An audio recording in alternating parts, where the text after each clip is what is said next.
Welcome, dear listener. Tonight, we step quietly into the hidden world beneath a grand Victorian mansion, not the glittering halls or candlelit dining rooms, but the damp, shadowed scullery below. It is here that the scullery maid begins and ends her days, tending to ashes, boots, dishes, and endless tasks that no one above stairs ever sees. This is a story not of glory or grandeur, but of rhythm, repetition, and quiet endurance. You will follow her through the long hours of her work, the hiss of kettles, the scrape of brushes, the hush of midnight, until at last she finds her narrow bed and the mercy of sleep. Let the images settle softly around you. Let the rhythm of her day carry you gently forward, and allow the weariness of her world to ease you into your own night's rest. Before we begin, be sure to like, share, and subscribe only if you genuinely enjoy what I do here. It's super amazing how there are so many viewers across the world who enjoys this type of content. Please be sure to drop a comment below to let me know what part of the world you're listening from. I would truly appreciate that. Now, lay back, relax, maybe have some wine with a cozy blanket, and let's travel together, way, way back together. You awaken before the house stirs, in a corner so narrow it barely deserves the name of a room. The blanket is thin, the air damp, and your body aches from yesterday's work. Already the mansion above is silent and expectant, waiting to be polished into life. You rise in the half-dark, feet sliding into shoes still damp from yesterday, and you know without doubt that another day of scouring, hauling, and boiling awaits. The scullery is your kingdom, though no one would envy it. It is a room of water and fire, of greasy pans stacked taller than you, of dripping cloths and steam that clings to the skin. The first duty is to coax the kitchen range into life. Coal dust blackens your hands, the faint sulphur scent clings to your dress, and the cold of the stone floor gnaws through your soles until the flames finally catch. Only then does warmth begin to creep into the air, though it is a harsh warmth, the kind that makes your face burn while your back stays chilled. Copper pans from the previous night's feast sit in towers around you. Their undersides are black with soot, their insides lined with congealed fat. Each one must be scrubbed until it gleams bright enough to satisfy the cook, who will inspect them with an eagle eye. You plunge your raw hands into a basin of icy water mixed with soda crystals, the sting immediate, sharp as needles.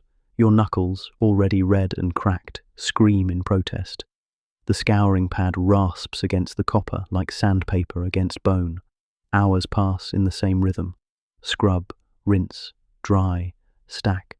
By the time the first bell rings above stairs, your back is bent and your arms are weak, but the pans shine as though new. The scullery is not a place of company. You exist at the lowest rung of service, beneath the notice of even the other servants.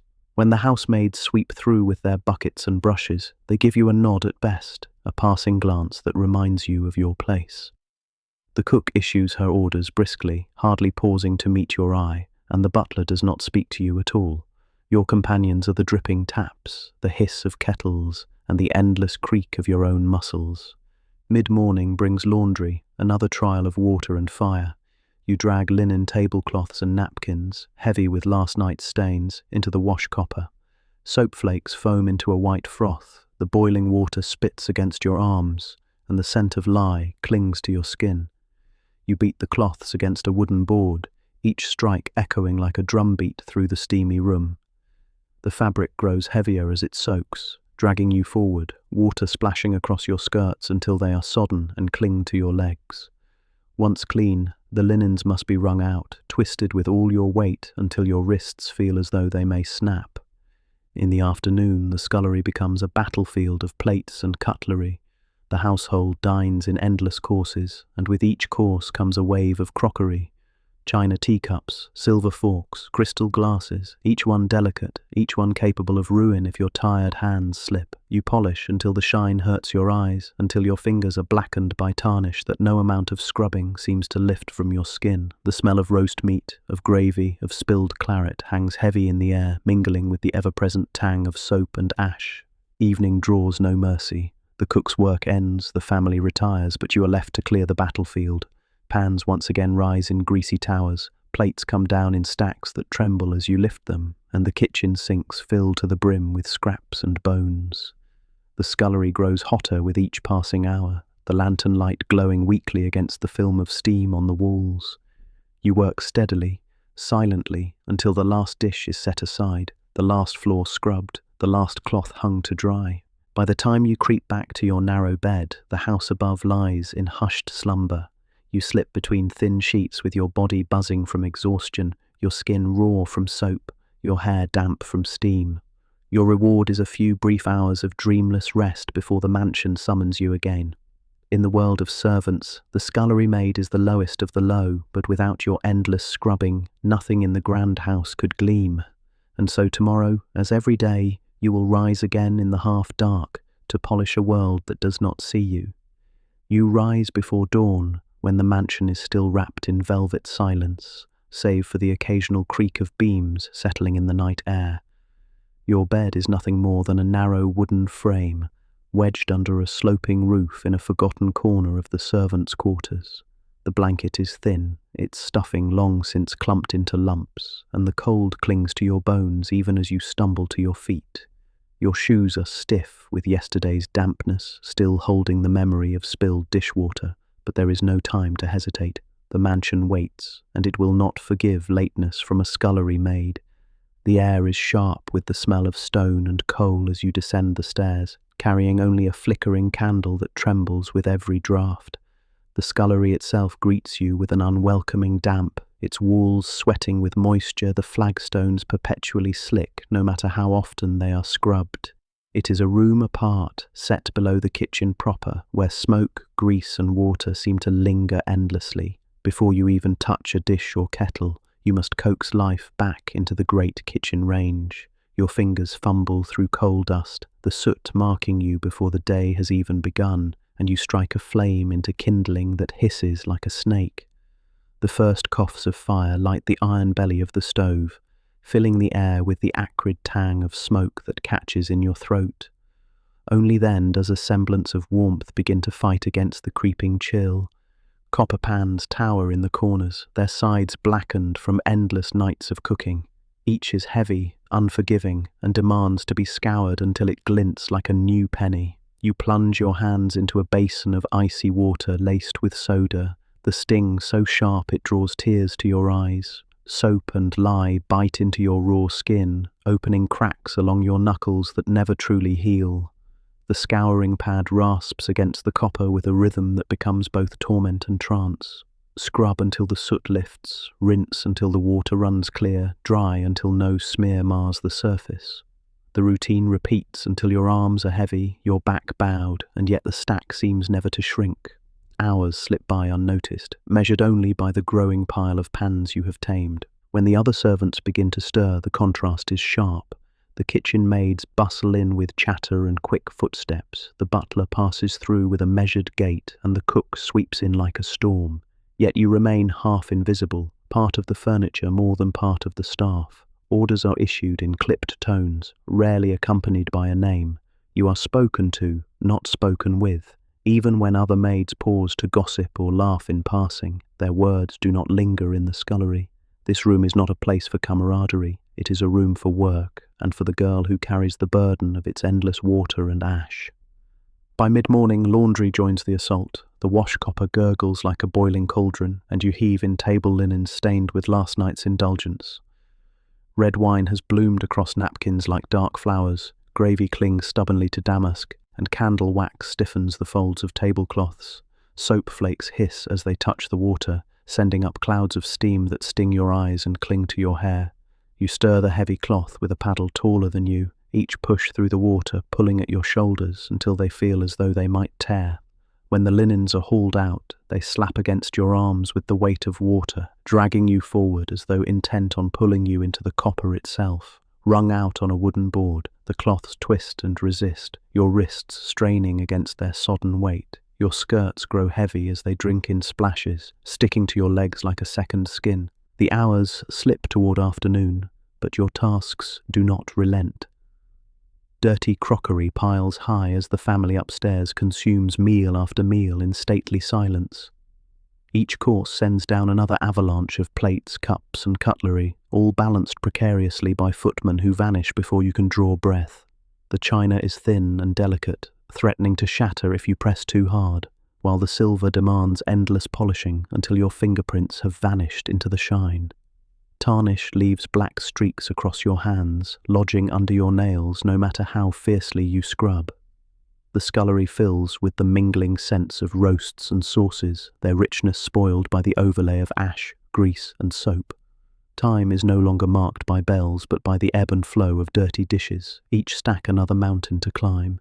When the afternoon sun slants weakly through a small, high window, you hardly notice. The scullery has no true sense of daylight. Its shadows cling even in summer, its damp lingers even in heat, its air tastes perpetually of coal and lye. Yet in odd moments, when you pause to catch your breath, you hear the world outside, the muffled clip of carriage wheels, the faint call of a street vendor, the chatter of children beyond the gate. It is a world you rarely touch, for your hours are consumed below stairs, in a room that seems carved out of the earth itself. Evening does not release you. When the family feasts upstairs, your battle begins anew. Pans return to the scullery in greasy towers, the remains of soups and stews crusted into their corners. Knives glisten with fat, plates clink together in unwieldy stacks, and the sinks fill again until water laps against the edge. The heat of the fire turns the air stifling, making your dress cling, your hair curl against your damp skin. Yet you do not falter. Rag by rag, plate by plate, you strip away the evidence of another day's indulgence, until the scullery smells again only of soap and exhaustion. By the time the last cloth is hung to dry, the mansion above has already slipped into silence, its family tucked away in feather beds. You move like a ghost through the dim corridors, your footsteps hushed, your arms heavy, your body thrumming with weariness. Your shoes squelch faintly, still damp from the day, and your fingers are so raw they tremble as you unlace them. Only in the narrow quiet of your cot do you allow yourself to breathe, though the smell of coal and soap clings even here. Sleep comes quickly, heavy and dreamless, because in only a few short hours the mansion will summon you again. Night does not bring peace, only a different shape of labour. Once the kitchen fire has dimmed to glowing embers, you must bank it carefully, layering coal and ash so it slumbers without dying. A fire left too lively could risk the mansion itself, while one allowed to die would leave you scrambling in the morning, berated before the cook's sharp tongue. The work requires patience, your face bent close to the glow, the warmth searing one side of your skin while the other shivers in the drafts. Sparks cling to your lashes, ash settles across your hair, and still you coax the flames into a low, obedient hum, only when the range sighs like a sleeping beast. Do you step back, your hands streaked black as though you have been clawing through soot? Boots wait for you next, the silent army of leather that has carried both masters and servants through their day. They arrive mud-caked, stiff and unyielding. Your rag, dipped in water gone grey with dirt, works tirelessly across their surfaces. The mud flakes away like scabs, the leather drinks in polish, and one by one they regain their shine. The butler's boots are gleaming black mirrors by the time you finish, while the stable boys remain cracked, softened only slightly by your efforts. Each pair tells a story of where it has walked, but none of them tell your story. Yours remains hidden in the cracks of your raw hands, in the soot under your nails, in the ache of your shoulders as you bend over row after row of shoes that are not yours to wear. The stone floors call next, vast and cold, sprawling beneath the servants' quarters and stretching into the kitchen. You kneel with bucket and brush, scrubbing at stains left invisible to anyone but you. Grease dripped from a platter, a trail of ash carried in from the coal scuttle, the faint tracks of boots that wandered too close to your domain. Each mark is an offence, and you are the one charged with erasing them. The brush rasping against stone echoes in the stillness, a lonely sound swallowed by the mansion's heavy silence. Water splashes up your sleeves, soaking the cuffs of your dress until it clings unpleasantly to your arms. By the time you push the bucket aside, the skin of your knees is numb from pressing into the flagstones, your back stiff from stooping, and yet the floor gleams faintly under the lantern's glow, an unseen testament to your labour. Even the household's waste passes through your hands. Chamber pots, carried down discreetly from above stairs, arrive like a silent insult. You empty them in the yard, the cold air biting your face as you tip their contents away, the stench clinging to your nostrils long after you have rinsed them with scalding water. No guest ever imagines the girl who crouches in the night to make their comfort vanish, who bends over porcelain not to sip tea, but to scrub away what is unmentionable. The task is both humiliating and inevitable, woven into the fabric of your rank, stitched into the hours no one else witnesses. It is in these quiet, unlit hours that the scullery feels most like a prison cell. The house is hushed, its family sunk in dreams, its upper servants resting in their beds. Yet you are awake, shoulders heavy with work that cannot wait for daylight. The ticking of the butler's great clock filters faintly through the stone walls, marking each passing minute with merciless precision. Outside, the world is cloaked in fog, the street lamps casting weak halos into the mist, the faint hoot of an owl, the only reminder that life exists beyond the mansion walls. You, however, remain bound to your corner, sleeves rolled, hands raw, breath mingling with the hiss of the last simmering kettles. By the time you stagger toward your narrow bed once more, the horizon is already softening into grey. Dawn creeps toward you with a cruel smile, ready to call you back down the stairs before your eyes have truly closed. You peel off your apron, damp with soap and sweat, and collapse into the thin mattress, your body vibrating with exhaustion. The blanket barely covers you, the straw in the mattress pricks at your skin, and yet you are too weary to care. For a handful of hours you surrender to sleep, knowing that the mansion will summon you again before your muscles have forgiven you for yesterday. Your sleep is shallow, more collapse than rest. The straw of your mattress pricks your skin, and the thin blanket offers little more than the illusion of warmth. Dreams, if they come, dissolve as quickly as steam from the copper pots. When the first dull clang of the kitchen bell slices through the silence, your body protests, aching as though every joint has turned to stone. But there is no bargaining with time in service. You rise with a groan caught in your throat, feet sliding back into shoes that never quite dry, and you stumble once more down the narrow servant's staircase toward the familiar damp breath of the scullery. The room greets you as it always does, its walls slick with condensation, its stone floor cold enough to sting through leather soles. The range has slumbered under its banked coals, but already it waits to be stirred into life. You kneel again before its iron mouth, raking ash with practiced hands, coaxing the embers back into flame. Smoke curls into your face, bringing with it the sour tang of yesterday's soot. The first hiss of boiling water begins as you set kettles upon the iron plates, the sound as much a herald of morning as any bird call. Soon the air thickens, heavy with steam, pressing dampness into your skin until your hair clings to your temples. The cook arrives shortly after, her footsteps sharp, her voice already impatient. Orders fall upon you like stones, pans to scour, kettles to keep filled, vegetables to scrub until their earth-dark skins shine pale and clean. You gather armfuls of carrots and turnips, their soil still damp, the smell of fields clinging stubbornly to them. Bent over the sink, you work them beneath icy water, your fingers numbing as you scrub grit from their skins. Mud swirls down the drain in sluggish spirals, the water biting at your wrists, but by the time the cook demands them, each root gleams as though it had never known the earth. Bread making follows, not your task to knead, but still yours to clean. The great wooden trough, dusted thick with flour, must be scoured smooth after the kitchen maids have pummeled the dough. The mixture of water and flour clings like glue, sticking to your brush, gumming your sleeves, hardening on your skin into pale crusts that itch and crack. The scent of yeast drifts through the kitchen, warm and yeasty, teasing you with the promise of food that is never yours to taste fresh. By the time the loaves are set to rise, your arms are powdered white, as if dusted with the memory of the bread you will only ever eat when it is stale. The first dishes of the day begin to return almost before you've finished your last task.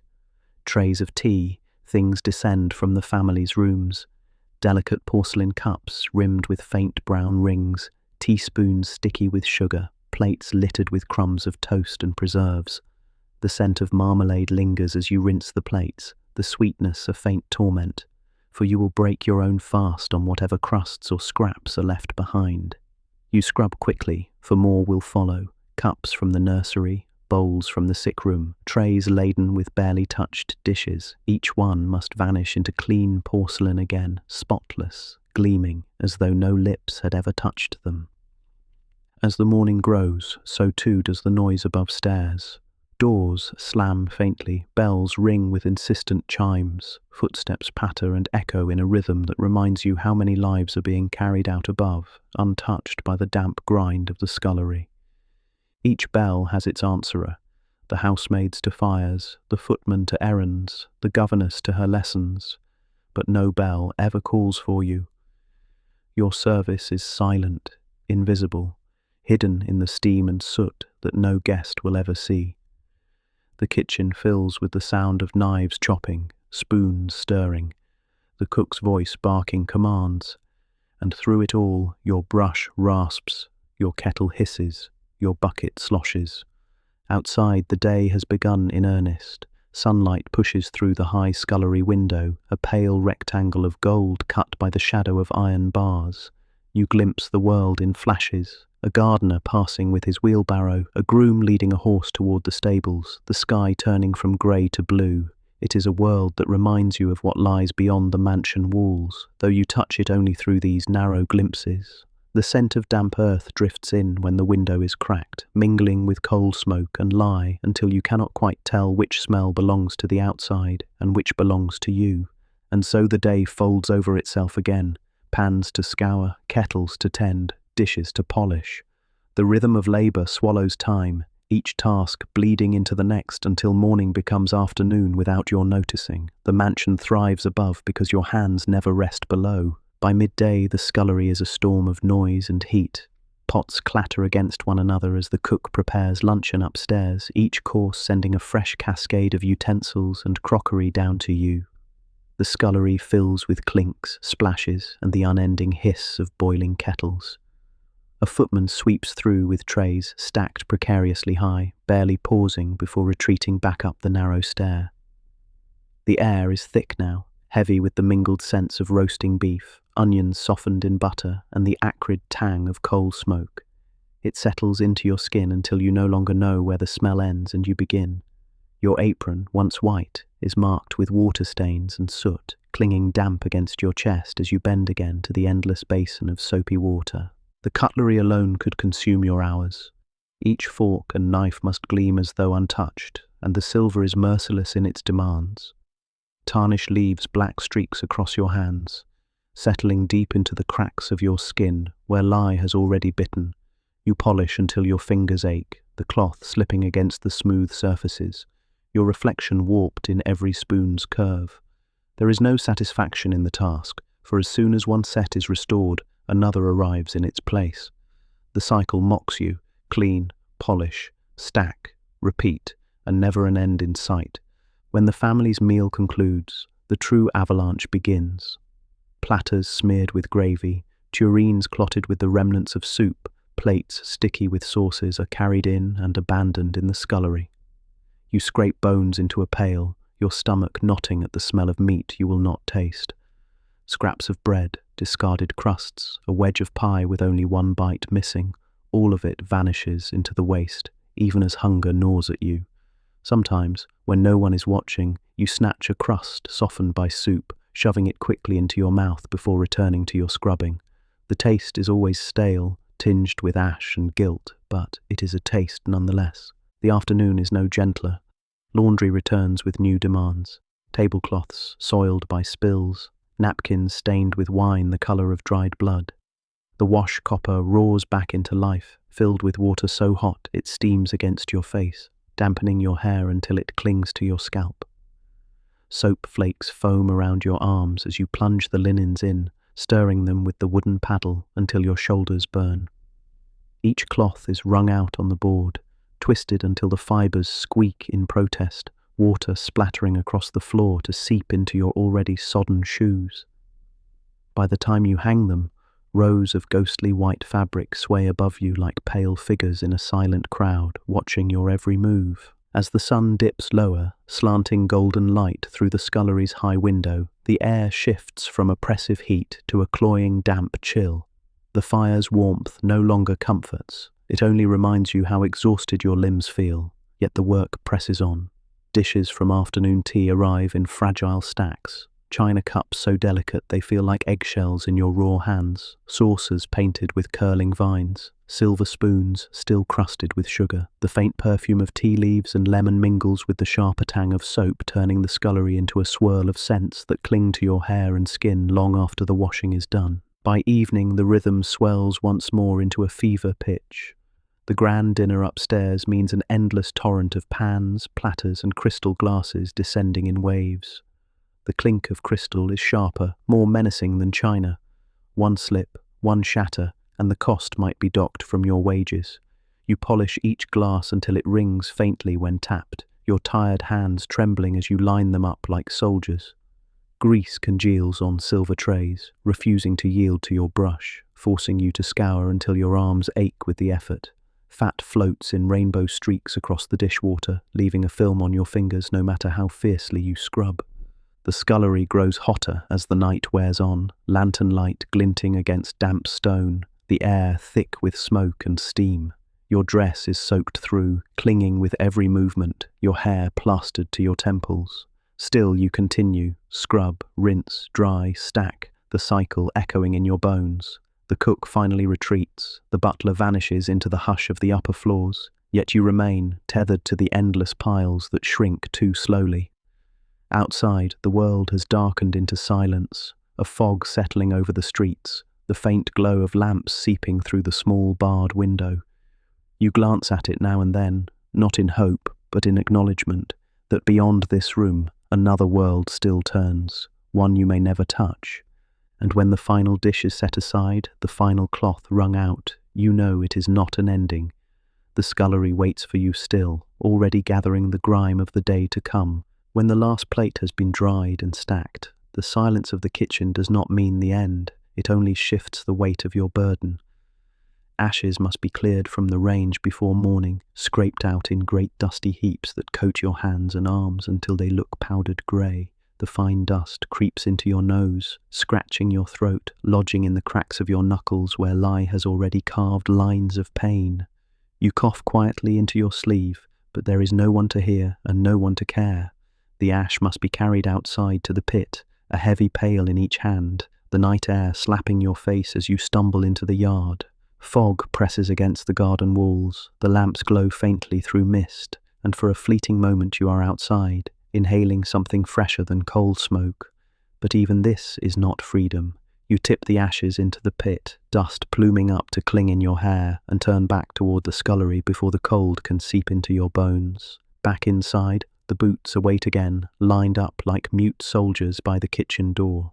The stable hand's boots are stiff with dried mud, the master's polished leather still carrying faint dust from the evening carriage ride.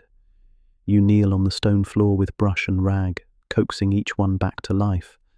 The blacking paste leaves your fingers stained, your wrists aching as you buff the shine back into them. Each boot you finish feels heavier in your hands, as though it resents being made whole again only to be soiled tomorrow.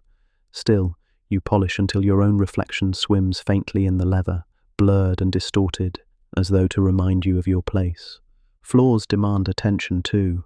The stone flags, damp and darkened from spilled dishwater, must be scrubbed until they gleam faintly under lantern light. You push the stiff bristled brush across them on your knees, the sound a hollow rasp echoing in the cavernous quiet. Water sloshes from your bucket, spreading cold across the floor until your skirts drag through it, clinging wet against your legs. The work numbs your knees and stiffens your back, but you press on until each square of stone reflects a faint gleam, even though no one above will ever glance at them. When at last you wring out your cloth, your fingers are raw, the nails rimmed black from soot and water, your joints stiff with a pain that will never fully ease. Even the chamber pots find their way to you. They descend discreetly, carried down back staircases, their porcelain gleaming pale in the lantern light but betraying their contents with a stench that makes your eyes water. You empty them outside in the yard, shivering as the night presses cold against your damp dress, and scrub them with scalding water until your hands burn. It is work no one speaks of, work that vanishes as though it were never done, yet without you the grand family upstairs would drown in its own waste. You do it quickly, quietly, shame bound tight with exhaustion, before returning once more to your corner of steam and stone. As the night deepens, the scullery grows eerily still. The cook has long since retired, the butler vanished into the hush of his private chamber, the housemaids curled in narrow beds. Only you remain awake, lantern guttering low, surrounded by walls damp with condensation. The ticking of the butler's great clock filters faintly through the stones, each second a reminder of the hours stolen from your sleep. Outside, an owl calls from the trees, its sound hollow and far away. You pause for just a moment, your hands resting against the edge of the sink, listening to the distant rustle of branches, the faint drip of water from a leaky tap. It is the only time you are alone with yourself, and yet it feels less like solitude than a sentence, as if the scullery itself has closed around you like a cell. And still, when the embers are quieted, the floors scrubbed, the boots gleaming, and the pots drying in neat rows, you know that the night is not truly yours. The hours slip away faster than your weariness can claim them, and the narrow bed upstairs waits for you only as a cruel joke. For in only a few breaths, it seems, the bell will clang again, the coal will need coaxing, the pans will rise in blackened towers once more. Sleep comes as little more than a faint blur of time. You collapse onto your straw mattress, damp skirts still clinging to your calves, hair smelling of soap and smoke, and before you've drawn 3 steady breaths, the bell rattles the walls again. It is not a sound that wakes you so much as drags you by the ribs, pulling you from whatever shallow dream you'd managed to stumble into. Your eyes open to darkness still heavy in the corners, but there is no mercy in its shadow. You swing your legs down, bones creaking as though they belong to someone twice your age, and tug on shoes stiff with yesterday's grime. The scullery is already waiting. Descending the narrow stairs, you feel the chill like a damp hand pressing against your chest. The scullery breathes out its usual welcome, walls dripping with condensation, flagstones slick, the air thick with yesterday's smoke that never truly leaves. The range crouches dark, sullen, demanding your attention. You crouch before it again, knuckles stiff as you rake out the night's ashes, coughing against the dust that rises in soft grey clouds.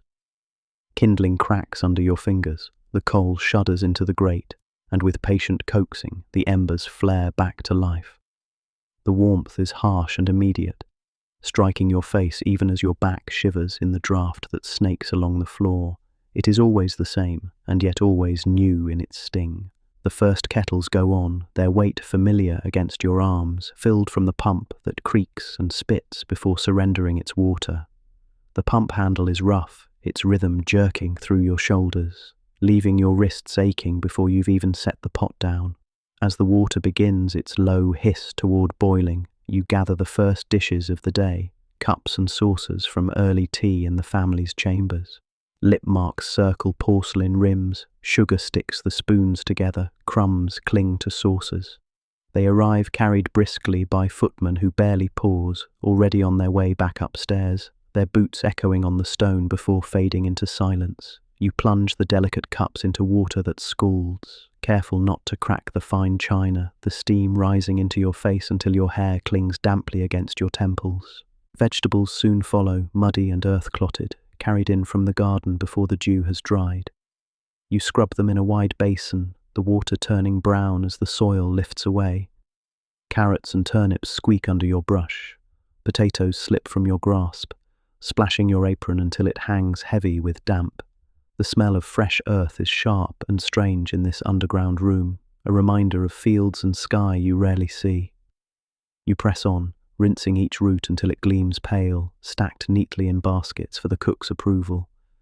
Your hands, already cracked from lye and soda, smart under the grit that clings stubbornly no matter how many times you plunge them back into the water. Bread troughs demand scrubbing once more after the kitchen maids knead their dough. Sticky flour clings to the wood, gummy and stubborn, coating your brush in pale clumps that dry almost instantly if you pause. You scrape and scour until the wood is bare, your arms streaked white, your hair powdered like an old woman's. The scent of yeast hangs warm in the air, mingling with coal smoke and the sharp tang of soap. It is a smell both comforting and cruel, a reminder of bread you will only eat when it has gone stale, never fresh from the oven's golden heat. The bells above begin their chorus as the family stirs, one ringing from the nursery, another from the mistress's chamber, another sharp clang from the master's study. Each summons another servant, and footsteps scatter across the floors above like rain pattering on glass. None of those bells call for you. Yours is the work no bell acknowledges, the invisible labour that hums beneath the mansion's polished surface. You wipe your brow with a sleeve already soaked through, glance at the stack of pans blackened from the morning's preparations, and return to the basin once more. And as the day unfolds, you already know its shape. The avalanche of dishes at noon, the mountains of laundry, the fragile crystal that trembles in your tired hands by evening. You do not wait for it, you brace for it, shoulders tightening even as you scrub, for a scullery maid's hours are not counted in minutes but in tasks, each one bleeding into the next until the days themselves blur like water running down the drain. By the time the clock in the hall strikes noon, the scullery has become a battlefield once more. The kitchen above is alive with frenzy, knives chopping, ladles clanging, the cook barking orders with the sharpness of a general, and everything funnels down into your damp, airless corner, platters smeared with sauces, pans clotted with fat, tureens streaked with soups arrive in wave after wave, as if the family upstairs were not eating but waging war with food.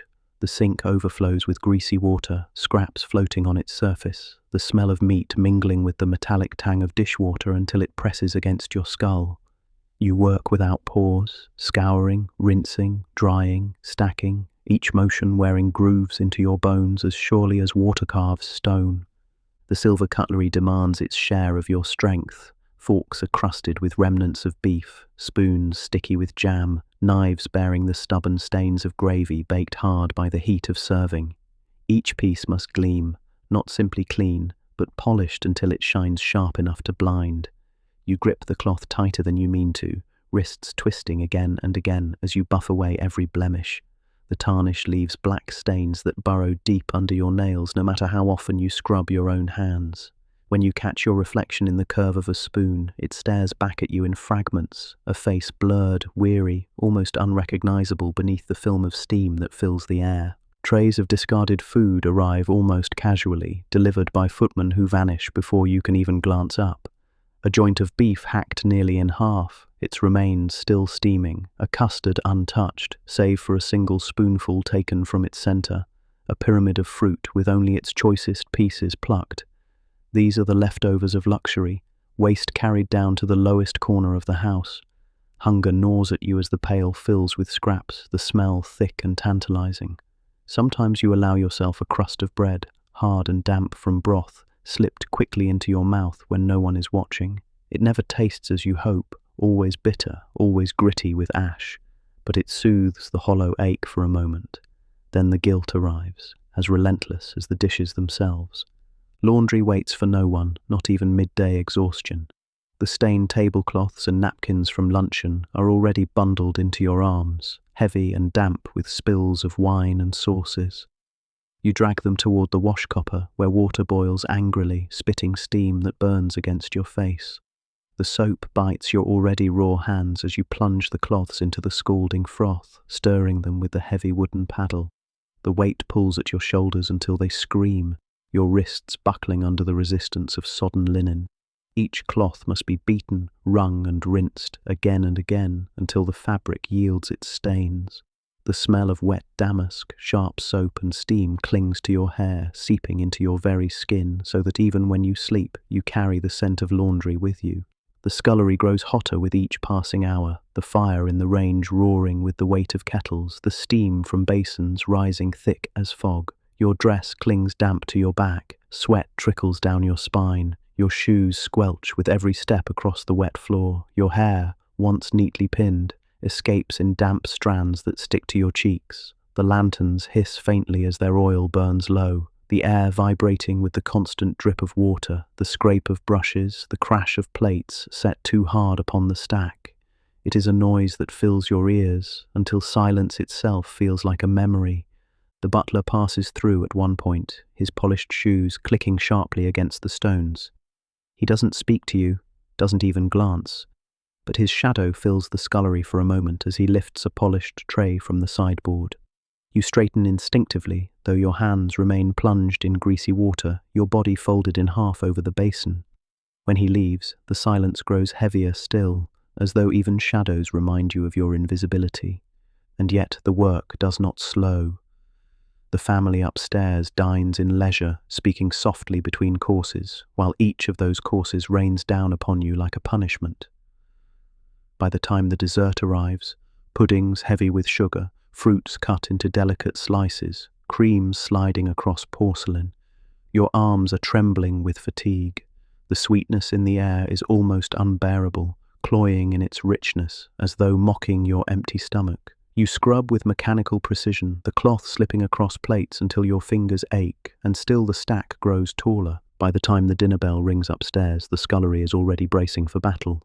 The cook thunders through the kitchen, her voice sharp as a cleaver, while the footmen hover like restless shadows, balancing trays and dishes. You are caught in the undertow, the scullery filling with the sound of boots, clattering pans, and the shrill hiss of kettles boiling to their brim. Lantern light flickers against the damp stone walls, making the room seem narrower, the air heavier. You can feel the mansion above humming with music and laughter, a world of candlelight and silver polished bright for show, while below, the shadows crowd in around you. The first course brings down a torrent of plates before you've even finished with the breakfast cups. Fish bones float in basins, their smell sharp and sour, clinging to your fingers no matter how fiercely you scrub. Copper pans, heavy and slick with butter, crash against the stone countertop, the grease sliding in rainbow streaks across the dishwater's surface. You scour them with a brush already worn to its bristles, your hands stinging with every plunge into the scalding basin. The steam rises so thickly that your hair sticks wet to your scalp, strands plastered against your temples, your face flushed red from the range's heat. Then comes the meat course. Platters arrive slick with gravy, their rims crusted with hardened drips that refuse to yield without a fight. Knives, still warm from carving, land with a clang that rattles your teeth. You scrape fat into the slop bucket, the smell heavy, cloying, and unrelenting. Bones clatter as they slide into the pail, their hollow echoes filling the silence between clinks of china. The grease coats everything, your hands, your apron, the water in the basin, until it feels as though the whole room has been varnished in fat. No matter how much lye you add, it clings, leaving your skin slick and raw at once. The crystal glasses are the worst of all. They arrive balanced in trembling stacks, their rims delicate as eggshells, one slip enough to mean disaster. Your fingers, trembling from exhaustion, must polish each one until it sings faintly under your cloth. The light of the lantern scatters through them, throwing fractured rainbows across the walls, mocking in their beauty. You work with slow, careful strokes, heart pounding every time your tired grip falters. The fear of a shatter is constant, not fear of the sound, but of the punishment, the wages docked for a single mistake. The scullery is suddenly hushed when the crystal comes out, the air tight, as though it too holds its breath. Dessert follows, sticky and sweet, staining everything it touches. Porcelain bowls are smeared with custard, spoons clotted with jam, plates glossed in syrup. The sugar hardens quickly, gluing itself to china in stubborn patches that require endless scrubbing. The smell is suffocating, sweet to the point of nausea, clinging thickly in your throat until even the thought of sweetness turns bitter. You scrape at it with aching wrists, watching the suds turn faintly golden as the sugar dissolves, the cloth sticking to every surface as though reluctant to let go. By the time the last dish is rinsed, your hands are trembling so violently that the basin itself ripples. The scullery grows stifling with every passing hour. Heat presses against you from all sides, from the range, from the boiling kettles, from the sweat trickling beneath your dress. The lantern's glow feels weak against the haze, its light shimmering against the misted walls, giving the room the air of a cave. The sound of voices drifts down from the dining room, laughter, the clink of forks against plates, the lilting rise of conversation. It feels as though it belongs to another world, one you hear only as a faint echo while you bend over the basin, shoulders hunched, arms raw, body sagging into the endless rhythm of scrub, rinse, dry, stack. When at last the final platters come down, they land with the weight of defeat. Goose bones stripped bare, silver dulled with grease, bowls clotted with the dregs of sauces. You drag them toward the sink with arms that no longer feel like your own, your body moving more from habit than will. The basin fills again, froth spilling over the edges, the cloth slipping in your hand until you can barely grip it. You scrub in silence now, your thoughts as dulled as the knives beneath your rag. The scullery has swallowed you whole, its damp air pressing into your lungs, its noise filling your ears, its heat sinking into your skin. And still, when the last dish is stacked, you know the night is not over. The range waits to be banked, the boots wait to be polished, the floors wait to be scrubbed. Evening is only the crest of the wave. The tide of work will roll you forward into the midnight hours again.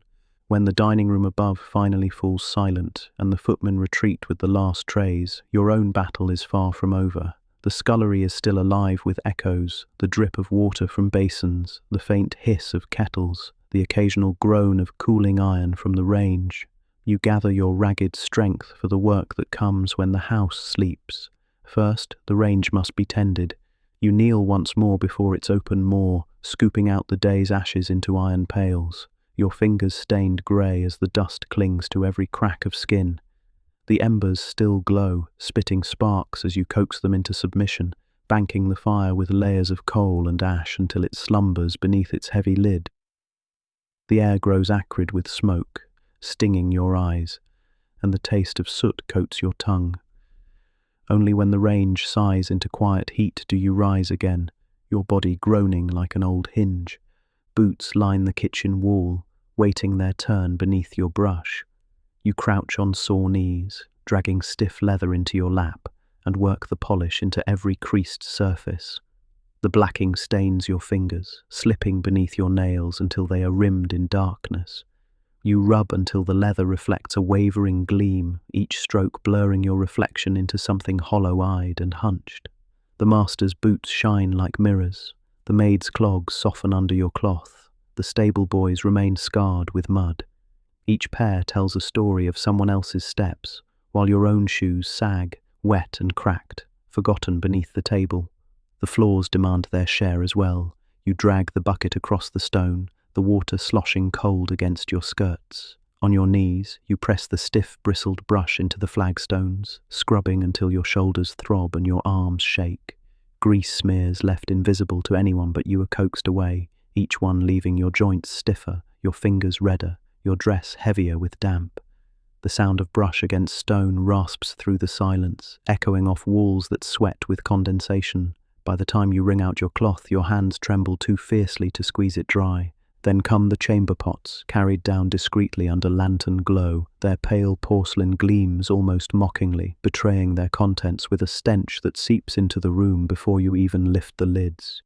You carry them out into the yard, the cold air slapping your flushed face, and empty them into the pit. Steam curls upward in the night fog, mingling with the faint glow of the lamplight until the yard feels like some grim, silent underworld. You scrub the pots with scalding water, the porcelain slick and hot under your raw fingers, until they are clean enough to vanish upstairs once more, invisible evidence of labour no one will ever name. At last, when the boots gleam, the pots are scrubbed, the floors damp but clean, and the range sleeps under its banked coals, the scullery grows quiet. Lantern light flickers low, shadows leaning long across the wet stone. Your body hums with exhaustion, each muscle taut, each joint aching as though it has been filed down to nothing. You peel off your apron, stiff with grease and soap, and hang it on its peg. The air is heavy still, thick with smoke and damp, clinging to your skin as you climb the servant's stair on unsteady legs. Your room is no more welcoming than when you left it, a narrow bed, a thin blanket, the stale air of too many sleepless nights. Yet it feels like salvation. You collapse onto the straw mattress without bothering to untie your hair or wash your face. The straw pricks through the fabric, the blanket scratches, but your body sinks heavily into its weight, too weary to protest. Your hands, raw and throbbing, curl against your chest, still smelling of soap and soot. Your eyelids close almost before your head touches the pillow, the day vanishing into blackness. For a few short hours, you are still. For a few short hours, your body forgets the ache, even if your dreams are restless. And then, as always, the bell waits to drag you back down into the scullery again.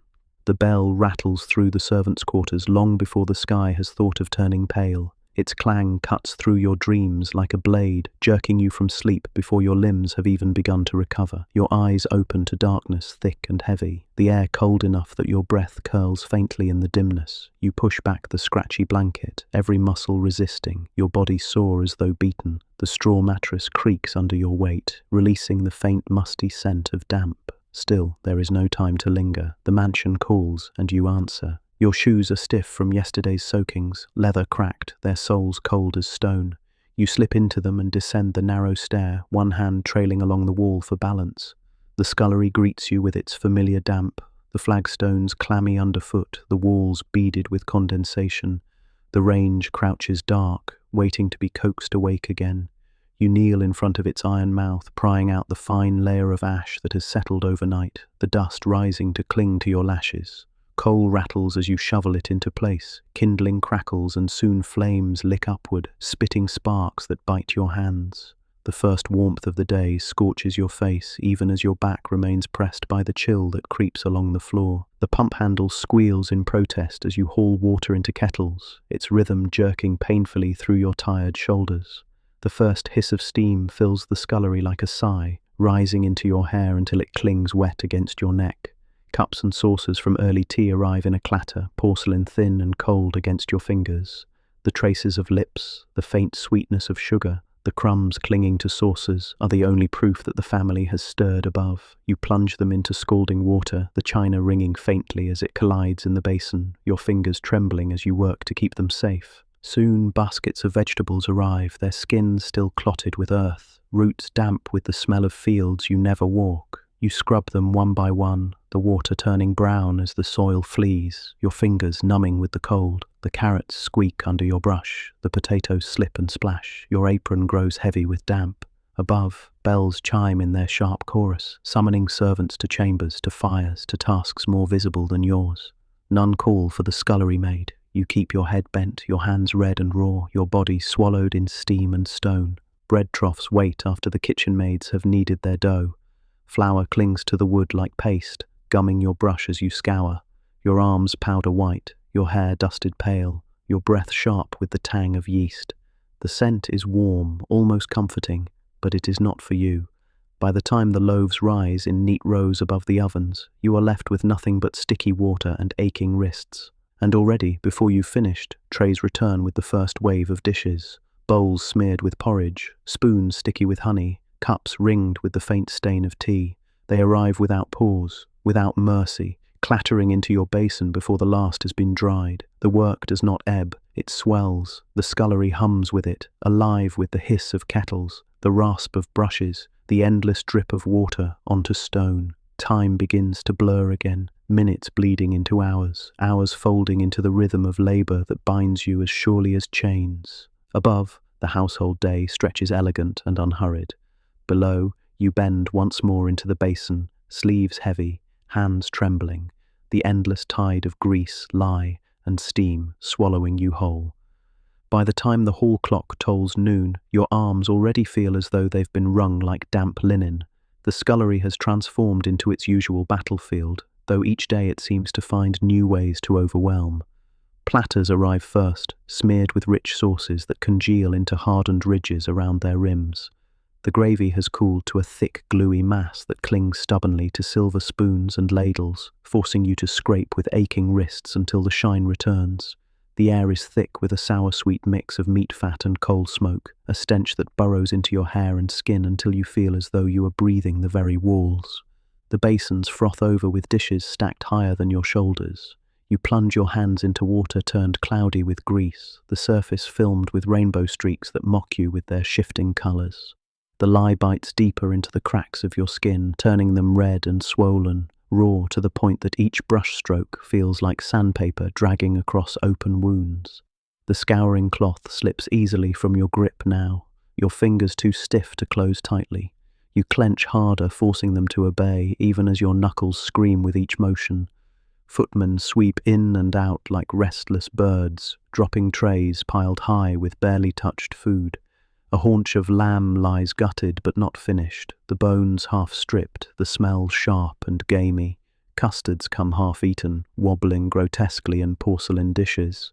Grapes tumble loose, rolling across the stone floor until you snatch them up and toss them into the slop bucket, your stomach growling at their sweetness. You glance toward the door, check the shadows, and slip one into your mouth. Its skin bursts, tart juice spilling across your tongue, a moment of stolen freshness, gone as quickly as it came, washed away by guilt and the next wave of crockery. The laundry arrives again, as inevitable as the tide. Table linens are knotted with stains, napkins stiff with spilled wine. You drag them to the copper, the water already bubbling, hissing as you stir the mass of cloth into its depths. Steam billows up, dampening your face until rivulets run down your temples, soaking into the collar of your dress. The wooden paddle bites into your palms as you force the sodden cloth down, your shoulders quivering under the strain. Each piece you wring out twists your joints until they feel as though they may snap. By the time the linens are draped across lines to dry, your arms are trembling, your breath shallow, your body hollowed out like the damp cloths themselves. The noise of the scullery at midday is its own kind of torment. The hiss of kettles never ceases, a constant undertone that fills your ears. Water drips steadily from the pump, each splash marking time more sharply than any clock. Brushes rasp against stone, knives clatter into basins, dishes ring as they collide. The room hums with it, alive and ceaseless, drowning out any thought that might rise in your mind. It is as if the scullery itself conspires to strip you of self, reducing you to a set of hands that scrub and scour, with no beginning and no end. By the time the last dishes from luncheon descend, the day already feels stolen. You stack plates until they teeter in columns, polish silver until your fingers tremble, wipe glasses until your blurred reflection stares back at you. When the basin finally empties, you do not feel relief, only the certainty that it will fill again before you've even straightened your back. The dinner hour arrives not with a bell, but with a storm. Footmen thunder down the stair with trays that groan under their weight, the clatter of porcelain and silver rattling against the stone walls. The scullery erupts into chaos. Pans slam onto counters, kettles spit steam, ladles crash into basins already filled to their brims. The air grows dense, heavy with the heat of the range and the sharp tang of roasting meat, a heat so thick it seems to press against your chest when you breathe. You can hear laughter drifting down from the dining room, muffled by wood and distance. Each burst of joy a cruel counterpoint to the scraping of your brush against grease-blackened copper. The first wave of fish platters arrives, their bones staring blankly upward, glazed with slicks of butter and lemon. The smell is sharp, biting at your throat until your stomach twists. You scrape scales from plates, the thin silver flakes clinging to your damp sleeves, glittering faintly in the lantern light like a mockery of jewels. The basin fills with murky water, rainbowed with oil, your hands plunging into its scalding heat until your skin feels both boiled and frozen at once. The cloth slips in your raw grip, the pans heavy enough to pull your shoulders down as if they want to drag you into the water with them. Then comes the meat. Great platters streaked with gravy slam onto the counter, their rims crusted with hardened drips, knives still sticky with fat. You scrape bones into the slop bucket, the hollow rattle loud in the stillness between waves of clinking china. Grease coats everything, your apron, the water, your hair where you've brushed it back with slick hands. It clings even to your breath, so that every inhale tastes faintly of mutton and smoke. Your arms ache with each pass of the brush, your shoulders stiffening as though the weight of the dishes is seeping into your very bones. The crystal is worst of all. Tall glasses arrive in trembling stacks, their rims delicate, almost humming with fragility. Your fingers, swollen and red, tremble as you lift them one by one, polishing until the lantern light scatters through them in prisms.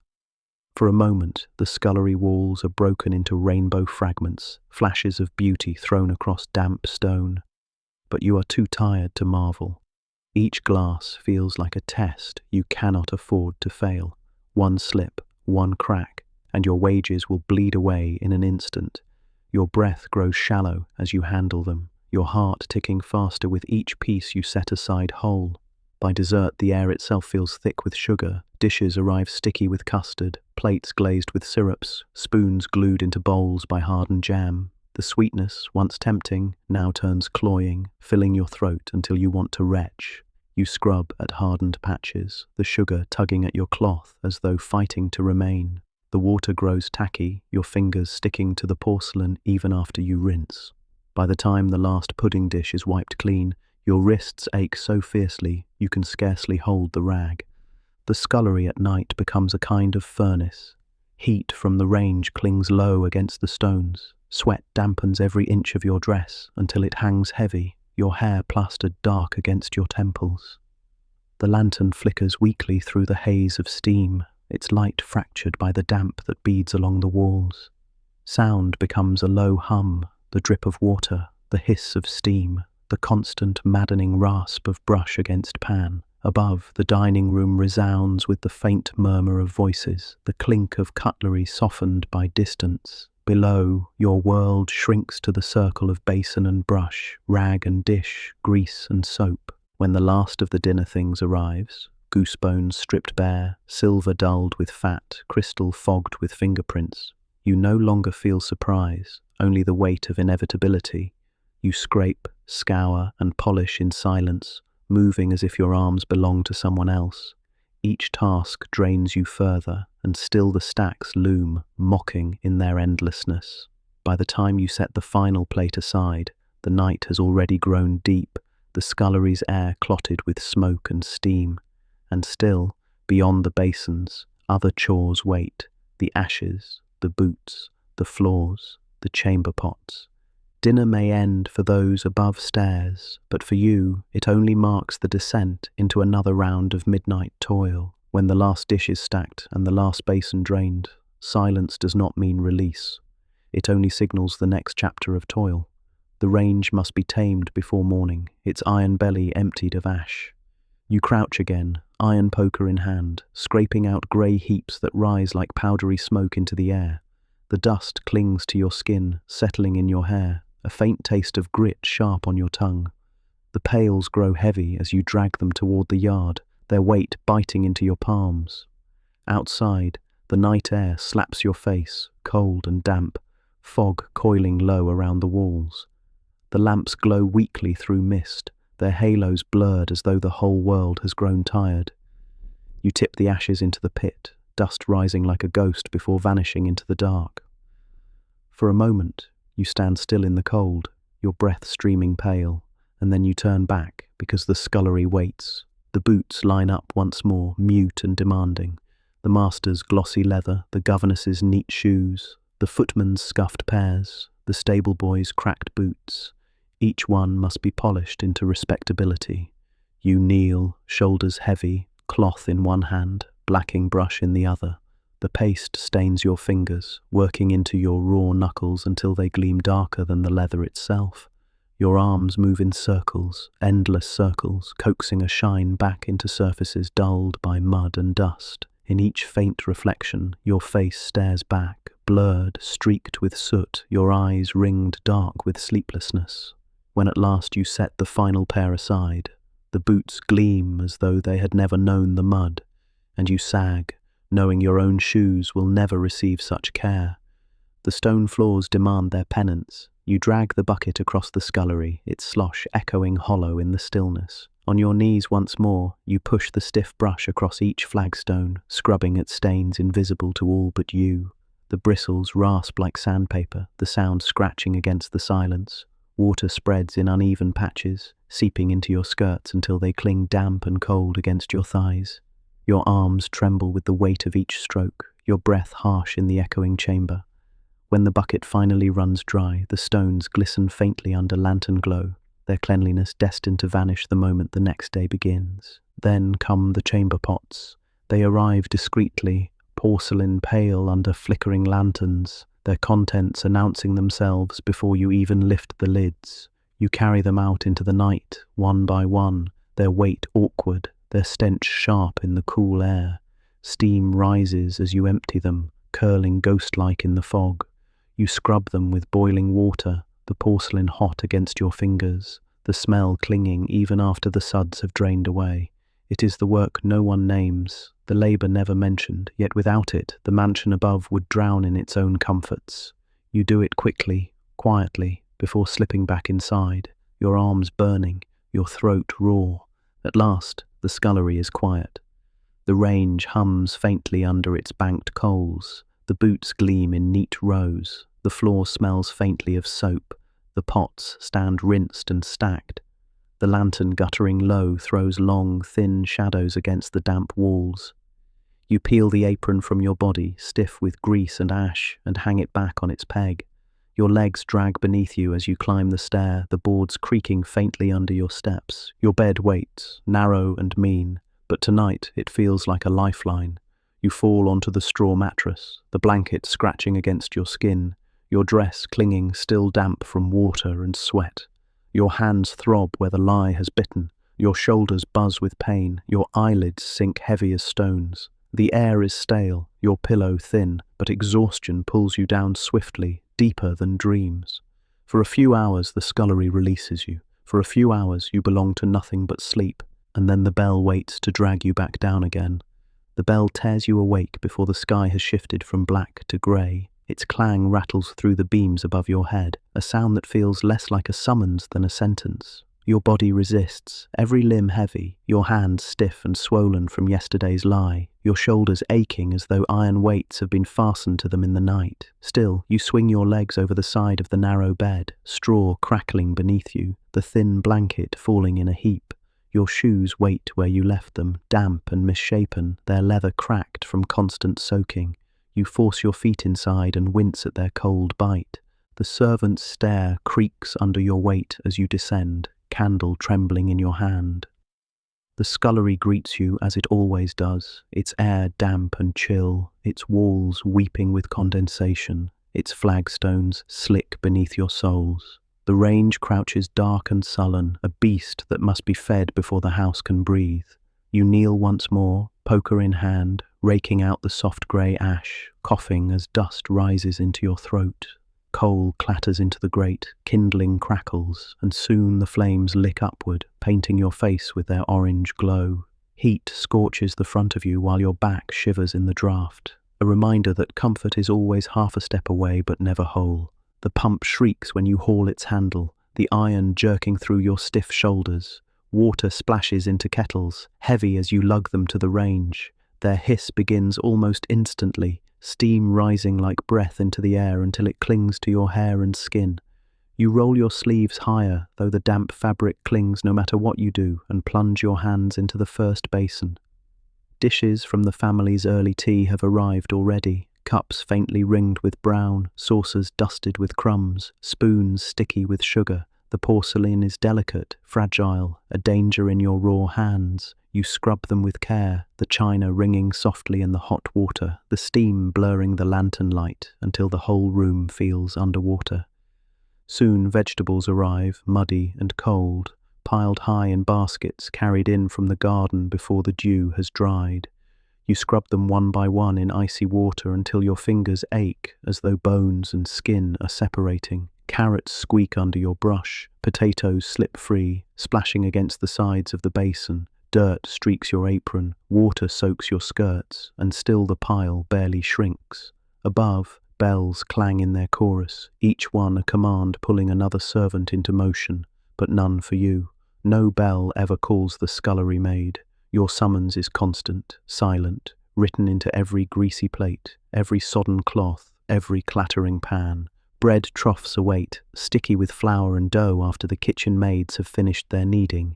You scrape the gummy residue from the wood, your brush sticking, your arms dusted white until they look powdered with age.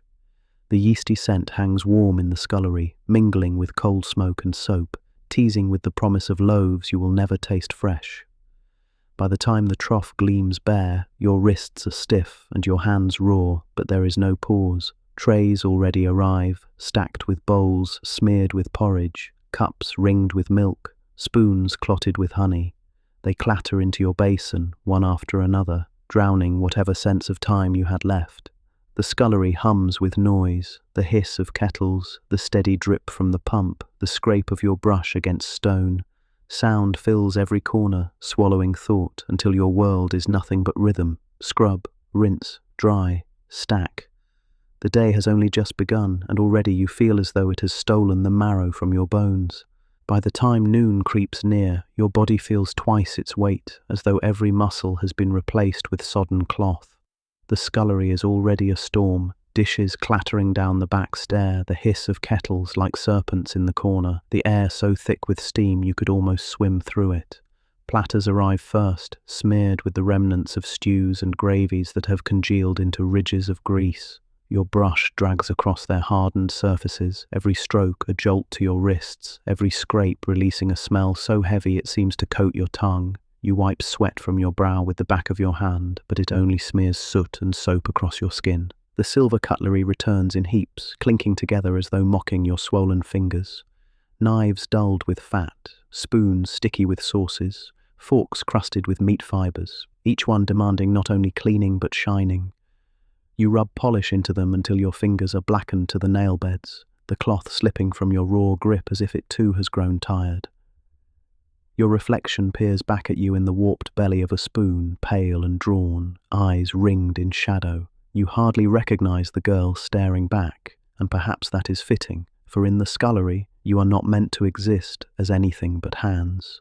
Trays of leftovers pile high beside you, evidence of indulgence upstairs. Half-eaten pies slump in their crusts, custards wobble with only a single spoonful missing, fruits sit discarded, bruised where they've been picked over. Hunger gnaws at you until your stomach twists, but you keep your eyes down, scraping scraps into the slop bucket. The smell is maddening, sweet, rich, wasteful, and finally, when no one is looking, you slip a sliver of apple between your lips. It is soft, slightly sour, tasting faintly of the knife that cut it. It fills the hollow ache for only a moment, and then it's gone, the guilt lodging in your chest heavier than the hunger ever was. Laundry waits, as relentless as ever.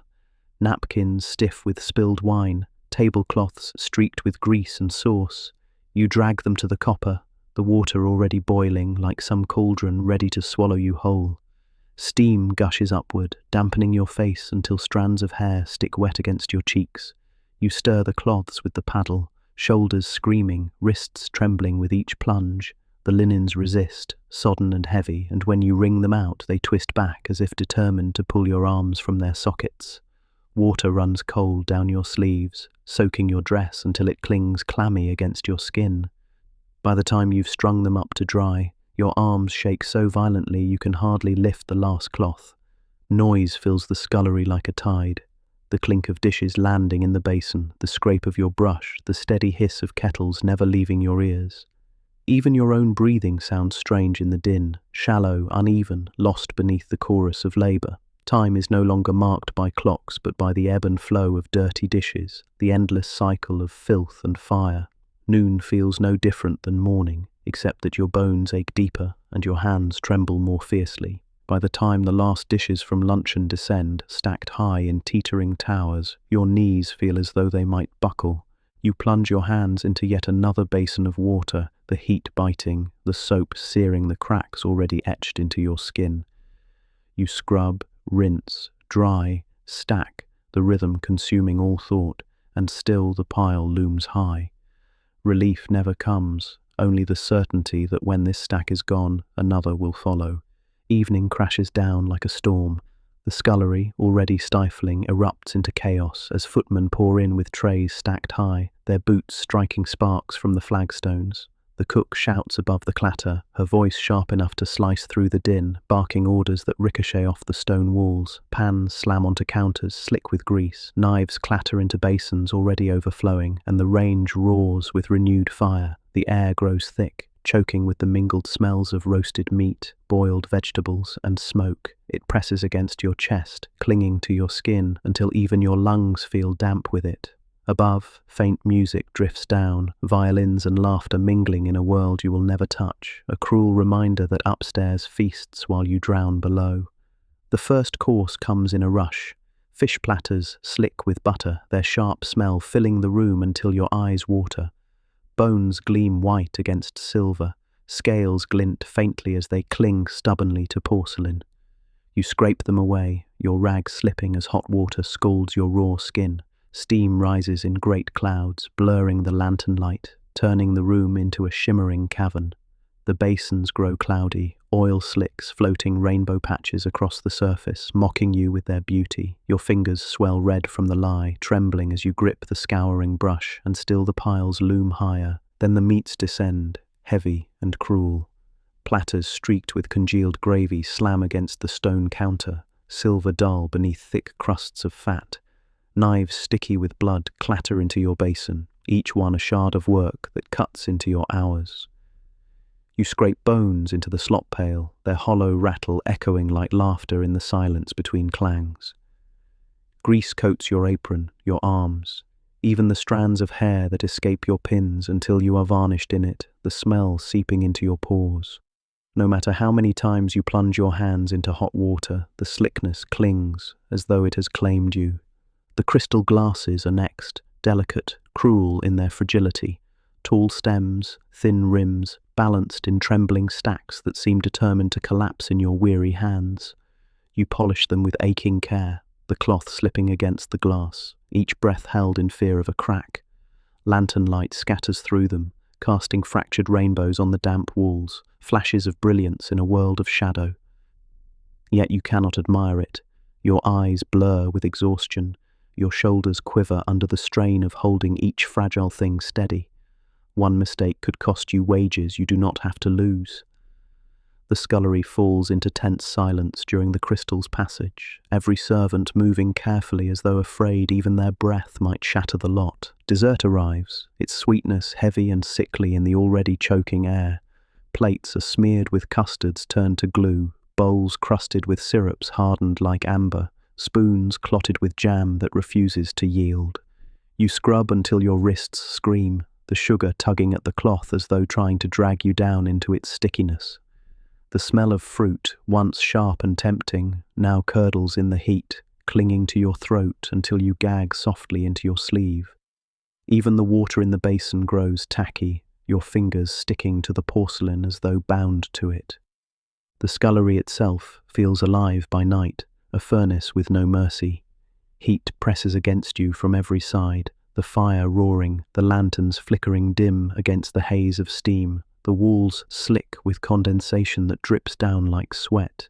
Your dress hangs heavy with damp, your hair plastered against your face, your body sagging into motions that no longer feel your own. Above, the dining room hums with music and laughter, glasses clinking, voices rising in comfort. Below, you are swallowed whole by the rhythm, scrub, rinse, dry, stack, and when the last tray crashes onto the counter, goose bones gnawed bare, gravy hardened in silver grooves, crystal fogged with fingerprints, you no longer think, you only move. Your arms drag through the motions, your eyes stinging, your skin raw. Each dish feels like the last straw, each pan like the final weight, and still you do not stop. By the time the final plate gleams, your body has become little more than an echo of labor, trembling and sore. The basin drains with a hollow gurgle, but the night does not let you go. Beyond the dishes, other tasks wait in silence. The ashes, the boots, the floors, the chamber pots. Dinner may end for those above, but for you, it only signals another descent into the midnight hours. When the last echoes of the dinner service fade, the scullery does not fall silent. It changes key. The roar of dishes gives way to the hush of embers and dripping water, the air heavy with the smell of wet stone and dying fire. You begin again, though your body begs for rest. The range squats before you, its iron belly glowing faintly red, its surface crusted with the soot of an entire day's labour. You pry it open with the poker, scraping out heaps of ash that rise into the air in a slow grey fog. The dust clings to your damp skin, settling in the cracks of your hands until they look powdered white and old. Each pail you drag to the yard seems heavier than the last, the iron biting into your palms. Outside, the night presses close, fog wrapping the garden walls, the lamps glowing faint as dying stars.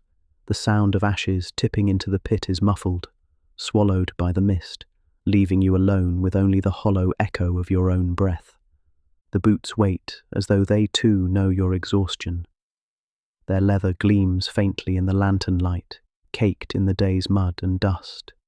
You kneel once more, the stone floor biting through your knees, and take up the blacking brush, The paste smears across your fingers, seeping into the cuts along your knuckles until it stings sharply. You rub and polish in circles, coaxing each boot back into shine, your hands trembling with fatigue. The master's pair glows dark as a mirror, the governess's shoes soften to a satin gleam, while the servant's boots remain scarred, their cracks swallowing the polish. Each reflection in the leather shows you only in fragments, bent, smudged, hollow-eyed, as though the scullery has erased the girl who once stood taller. The floors stretch wide before you, cold and merciless. You haul the bucket across the stones, the water sloshing with each step, soaking into your shoes until they squelch. On your knees again, you press the brush into the flagstones, the bristles rasping like whispers in the silence. Grease marks, invisible to anyone but you, emerge under your strokes, smears left by boots, spills left by carelessness.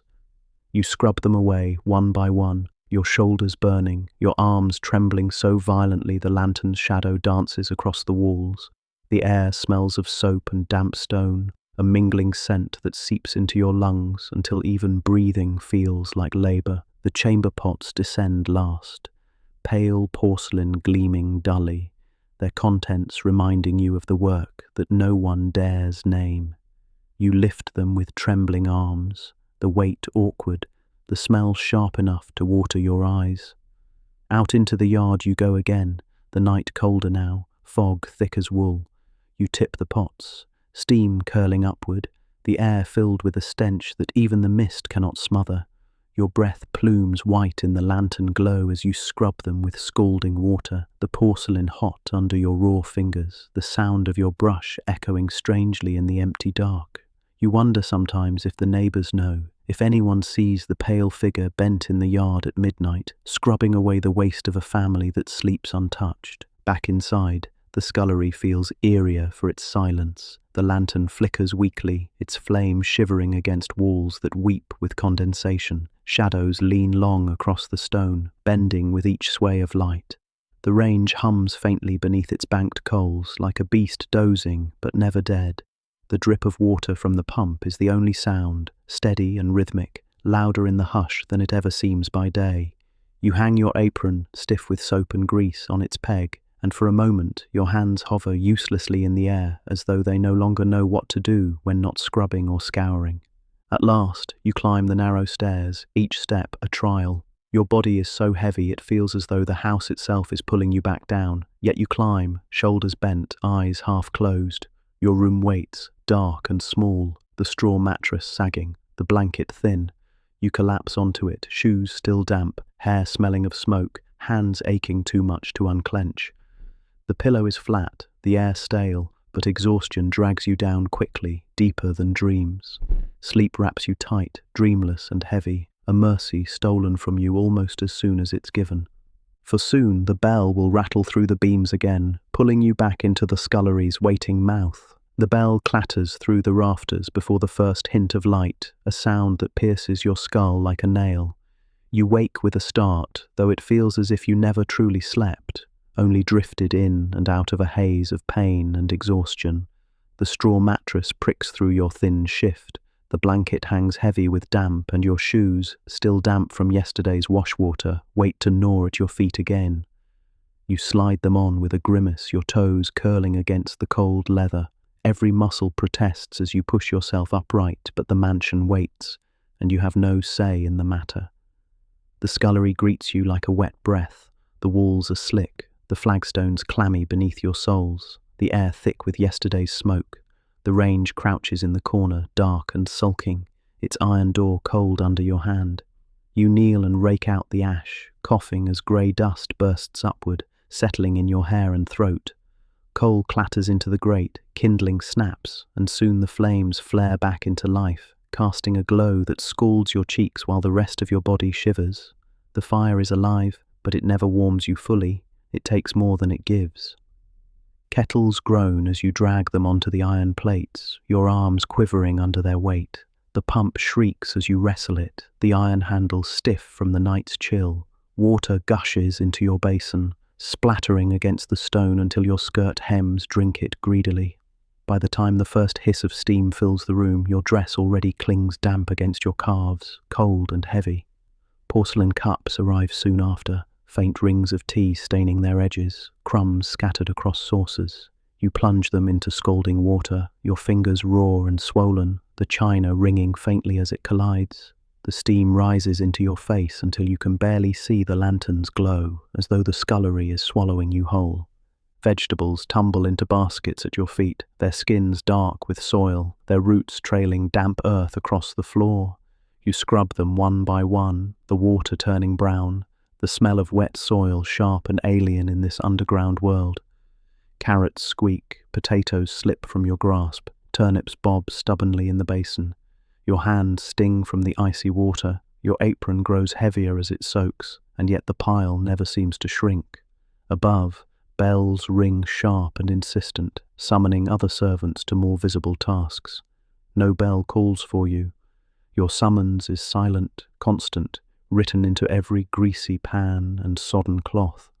The bread troughs are sticky again, gummy with flour and dough. You scrape them with a brush until the paste smears across your wrists, leaving pale streaks that dry into tight crusts.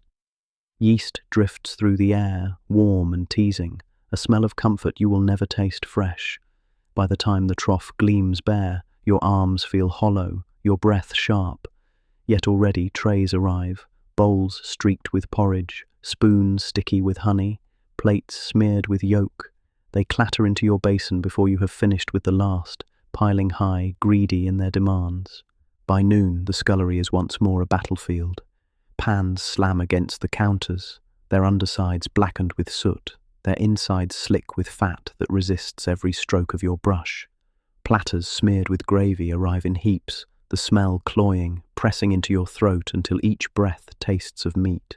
The basins overflow, the water thick with grease, rainbow films drifting across the surface like oil on a puddle. Your hands, red and swollen, plunge again and again, each motion biting into the cracks etched deep by lye. The rag slips often now, your grip faltering as though your own fingers no longer obey. The silver demands its share, each fork and knife dull and lifeless until you revive it with endless polish. The tarnish blackens your fingertips, creeping under your nails like ink. You rub until your arms shake, your reflection staring back from the warped belly of a spoon, pale and strange in the lantern light. It feels less like seeing yourself than glimpsing someone trapped, blurred behind glass. Still, the silver gleams when you set it aside, shining proof of labour no one will ever credit to you. Leftovers arrive with cruel abundance. Half a pie sits collapsed in its crust, custards tremble with only a single bite taken, fruit towers slump with the choicest pieces missing. You scrape it all into the slop pail, the sweet and sour smells mingling until your stomach knots. The waste is staggering, enough to feed you and every servant twice over. Hunger claws at you, sharp and insistent, and when no one looks, you slip a grape into your mouth. Its burst of juice is sharp, almost painful in its freshness. For a heartbeat you feel alive, and then the guilt settles, heavy as stone, as if even that stolen sweetness is too much to ask. The laundry consumes the rest of you. Napkins stiff with wine stains, tablecloths crusted with sauces, all dragged into the copper where water boils like a beast in rage. Steam billows into your face, soaking your hair until it clings in damp ropes. You stir the sodden mass with the paddle, your shoulders screaming with every thrust. The cloths resist, heavy and unwieldy, twisting under your grip as though mocking your strength. You wring them on the board, water splashing until your dress hangs sodden, heavy as lead. By the time they drip in rows above you, pale as ghosts, your arms tremble so badly you can hardly lift the last. The noise never stops, the hiss of kettles, the scrape of brushes, the clink of china, the splash of water. It all blends into a rhythm that gnaws at your mind. Time dissolves into tasks: scrub, rinse, dry, stack. Noon becomes indistinguishable from morning, save for the deeper ache in your bones and the sharper tremor in your hands. You move like a shadow, consumed by the scullery's hunger, swallowed into its damp and endless belly. Evening descends like a hammer. The kitchen above erupts into thunder, the cook barking orders sharp enough to slice the air, knives chopping like drums, footmen trampling down the stair with trays that rattle as though they might burst apart. The scullery swallows it all, becoming a cavern of heat and noise. The range roars, kettles shriek, basins slosh. The air is so thick with smoke, steam, and grease that each breath tastes of iron and salt. Above, faint music drifts down, violins, polite laughter, and it only sharpens the divide, their ease against your torment. You hunch lower, sleeves rolled, hands already raw, as the first wave crashes in. Platters of fish arrive first, their scent sharp and sour, filling the scullery until your stomach twists. Scales glint like slivers of glass against porcelain, bones gleam white under drips of butter. You scrape them into the pail, the hollow clatter loud against the hiss of steam. The water in your basin grows cloudy, rainbow films dancing across its surface, mocking in their fragile beauty. You plunge your hands deeper, the scalding heat biting until your skin feels boiled, the lye searing every crack raw. Your arms tremble with the weight of copper pans slick with oil, your shoulders sagging as you scour them until they gleam. The meat course follows with merciless weight. Great silver trays crash onto the counter, their rims streaked with hardened gravy, their centers littered with bones still slick with fat. Knives, greasy and dulled, clatter into your basin, their handles sticky with blood. You scrape the remains into the slop bucket, the sound hollow and echoing. The smell of roasted flesh clings to everything, your dress, your hair, the very air. You wipe your forehead with your sleeve, but it only smears grease across your skin, a varnish that will not wash away. The scullery feels smaller with each breath, the walls sweating with condensation, the lantern light struggling through the haze. Then comes the crystal. Glasses so thin they seem ready to shatter at your touch, their rims fragile as breath. They arrive in trembling stacks, balanced precariously by footmen who vanish before you can speak. Your swollen fingers tremble as you lift them one by one, polishing until the lantern light scatters in fractured rainbows across the wet stone walls. For a moment beauty flashes, prisms of colour dancing in the steam. But you cannot admire it. Each glass feels like a test you are too tired to pass. Your heart beats in your throat with everyone you set down intact. One crack, one slip, and your wages vanish into dust. Dessert arrives in its sticky tide, bowls glued with custard, plates smeared with syrups, spoons clotted with jam that has hardened into amber. You scrub until your wrists scream, the sugar tugging at your rag as though it means to keep it. The smell of fruit, once tempting, now curdles in the heavy air, sweet enough to sicken. Even the water grows tacky, clinging to your fingers as though the scullery itself wants to hold you there forever. By the time the last dish is rinsed, your arms are shaking so violently that you can hardly steady the next. The scullery becomes a furnace, its heat pressing against your chest, its air damp and stifling. Your dress hangs heavy with sweat and water, clinging to your legs, your hair plastered flat against your temples. The lantern flickers weakly through the haze, shadows writhing across the slick walls. Sound narrows to a hum, the drip of water, the rasp of your brush, the muffled clink of china. The world above hums with music and candlelight. The world below devours you whole. When the final trays crash down, goosebones picked bare, crystals smudged with fingerprints, silver dulled with grease, you no longer feel surprise, only inevitability. Your body moves without thought, scraping, rinsing, polishing, stacking. By the time the last plate gleams under the lantern's frail light, you are little more than a shadow hunched over the basin, trembling with exhaustion. And still, beyond the dishes, the midnight chores wait in silence. The ashes, the boots, the floors, the chamber pots. Dinner has ended upstairs, but for you it is only the beginning of the night's labour. When the last echoes of dinner fade, the scullery does not sleep. It lingers in a half-life of dampness and shadows, waiting for your hands to coax it clean. You begin with the range, crouching low before its iron mouth. The embers glow faintly, like eyes in the dark, hissing as you rake them free. Ash rises in a grey fog, settling into the sweat that clings to your skin until you taste it on your tongue. The pails grow heavy as you drag them into the yard, the iron biting into your palms, leaving crescents in your flesh. Outside, the night is a shroud of fog and silence. The lamps glow dim and far away, halos of yellow blurred by mist. When you tip the ashes into the pit, the sound is muffled, swallowed by the night as though the world itself refuses to acknowledge your labor. The boots wait in their rows like mute witnesses. You kneel before them, lantern flickering low, the shadows of leather stretching long across the wall. Each pair bears the day's story: mud from the stables, dust from the drive, the faint polish dulled from the master's shoes. You take the blacking brush again, smearing paste across your trembling fingers, coaxing a shine from leather that no longer wants to gleam. Your reflection peers back in fragments, blurred and warped, a face hollowed by shadows. The rhythm of polishing fills the room, soft circles, faint squeaks, a ritual performed for shoes that will never carry you anywhere. The floors demand their toll. You drag the bucket across the stones, its water sloshing dark, reflecting the lantern's frail flame. On your knees, you scrub, brush rasping against the flagstones, each stroke echoing faintly in the vast silence of the house. Drops of water patter steadily, joining the pump's hollow drip. The scullery smells of soap and wet stone, a smell that seeps into your very bones until you can almost taste it in your dreams.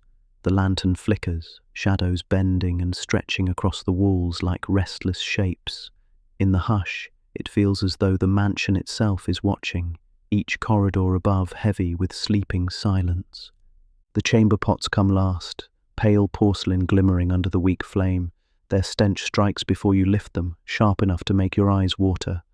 You carry them into the yard, your steps slow, the weight awkward, the night pressing close. Fog curls around your legs, the air damp and cold, the lamps mere blurs in the distance. When you tip the pots, steam rises ghost-like, vanishing into the mist. The brush scrapes against porcelain, a hollow sound that echoes too loudly in the night, as though the empty garden listens. You pause sometimes, half expecting footsteps in the fog, though none ever come.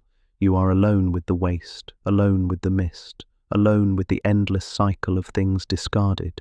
When the work is finally done, the scullery lies hushed. The range hums faintly under its banked coals. The boots gleam dully in their rows. The floor reflects the last shimmer of lantern light. The air is heavy with damp and ash, shadows hanging thick along the walls. You peel the stiff apron from your body and hang it on its peg, your hands hovering in the stillness as if they no longer know how to be still. The stair creaks as you climb, each step an effort, your body sagging under its own weight.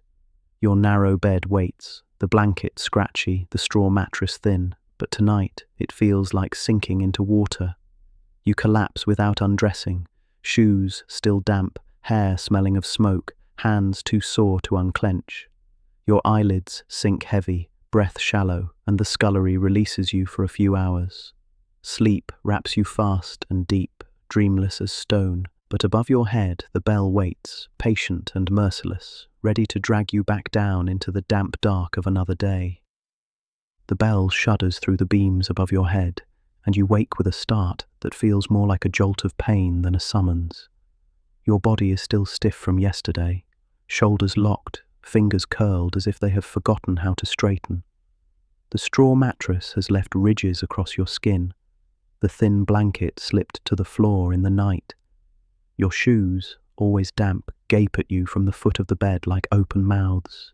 You slide into them, the cold leather biting into swollen feet, your toes curling instinctively to brace against the chill. You rise not because you are rested, but because the house allows you no other choice. The servant's stair creaks as you descend, candle trembling in your unsteady grip. The scullery opens before you, its air damp as a cellar, its stones slick with condensation. The range crouches cold and dark, a hulking shadow in the corner, waiting to be fed.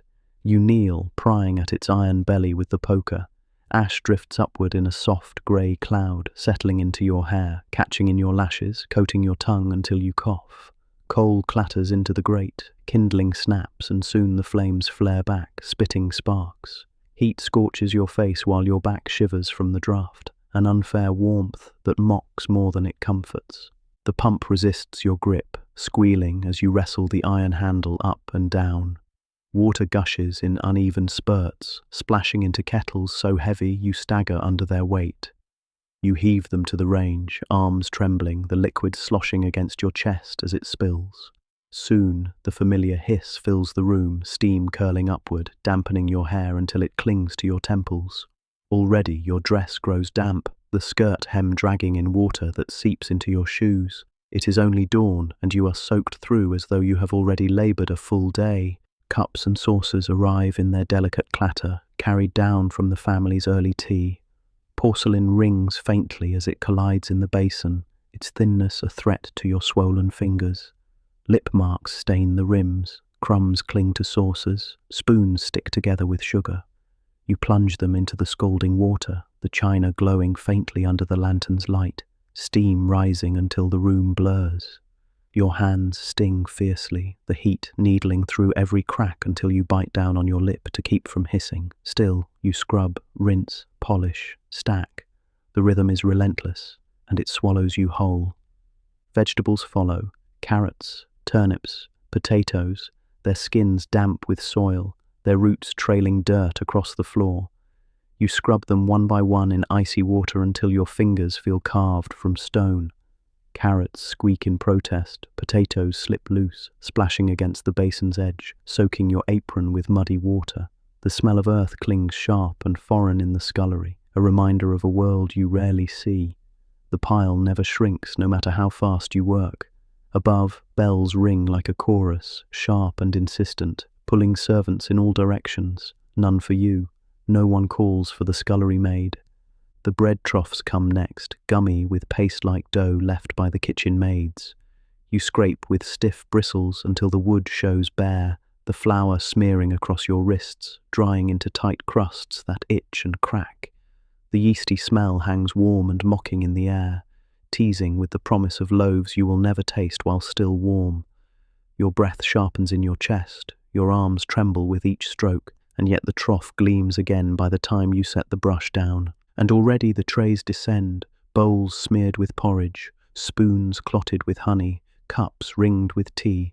They clatter into your basin, each one loud as a blow, piling into towers that teeter above your head. You move without pause, plunging your hands into hot water, wrists aching, shoulders screaming. The day has barely begun, and already you are drowning. By noon the scullery is a storm, though it's a storm without wind or sky, only grease, steam and noise.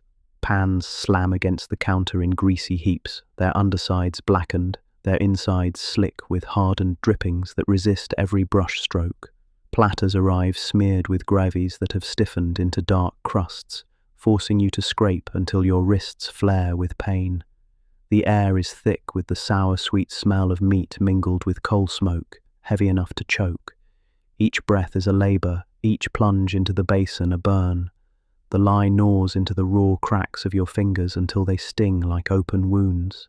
The silver cutlery descends in a cascade, clinking like a cruel melody.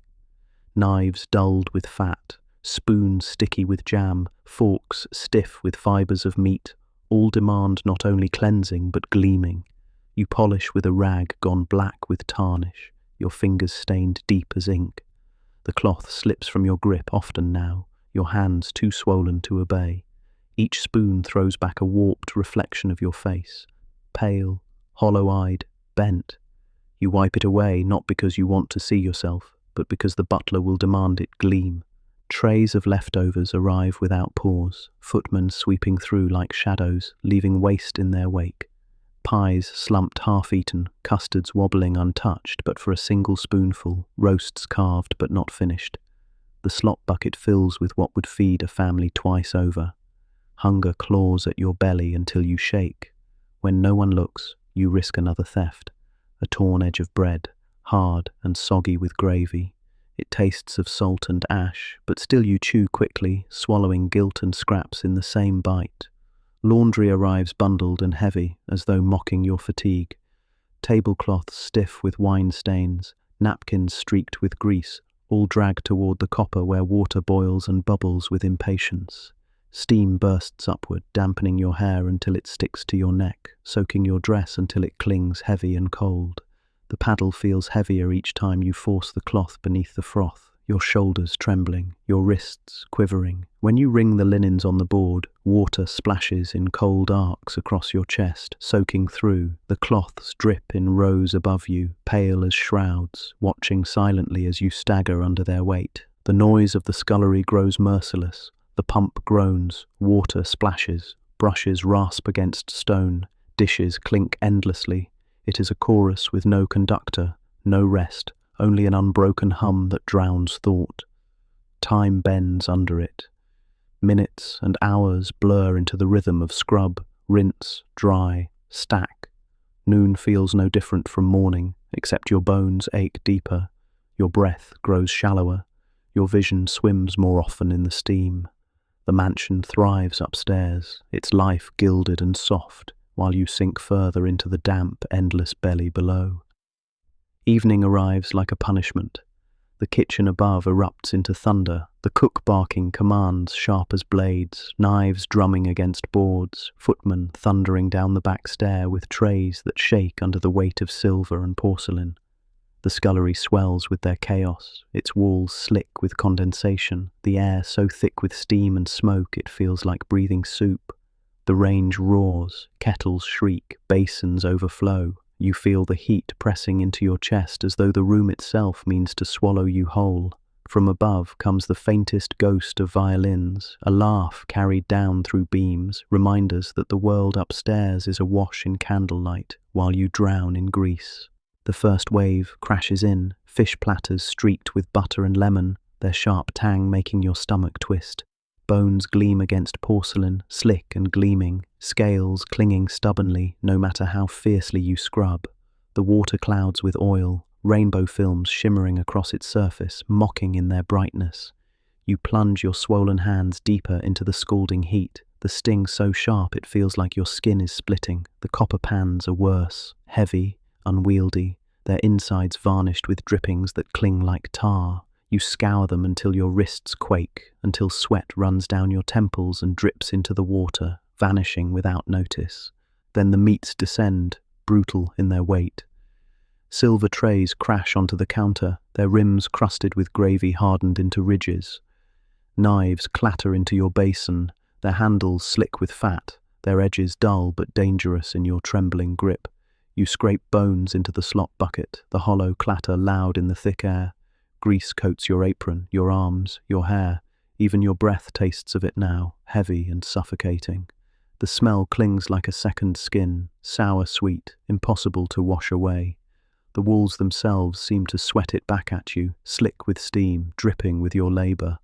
The crystal is the cruelest. Tall glasses, their stems so thin you fear they will snap between your aching fingers. They arrive in stacks that sway with each step of the footmen, precarious towers that seem to dare you to fail. Your hands tremble as you lift them one by one, polishing until the lantern light scatters through them in fractured rainbows. The colours dance across the damp stone walls, brief flashes of beauty in a room that knows none. But you cannot admire it. Each glass is a trial, each breath held against the threat of a crack. Your heart hammers in your throat until the final one is set down whole, your body sagging in weak relief. Dessert arrives, sticky and sickly, thick with custard turned glue, plates smeared with syrup hardened into glassy ridges. The spoons are clotted with jam that clings stubbornly to the metal, refusing to release its grip. You scrub until your wrists scream, your rag pulling free in stringy clumps of sugar, your breath catching in the sweetness that has soured into nausea. The water itself grows tacky, clinging to your fingers until it feels like even the basin has turned against you. By the time the last dish is rinsed, your hands are trembling so violently you can hardly hold the cloth. The scullery becomes a furnace by nightfall.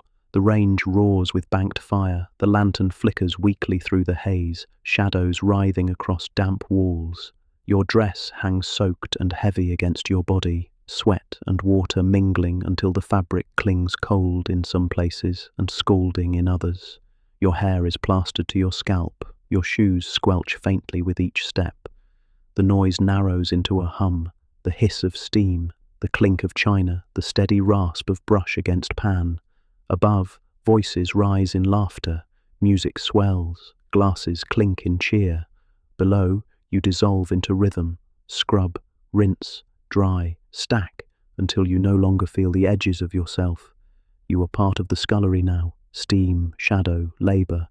And when the final trays arrive, goosebones picked clean, silver dulled with grease, crystal fogged with fingerprints, you no longer react. You move because your body knows the rhythm, not because you have thought of it.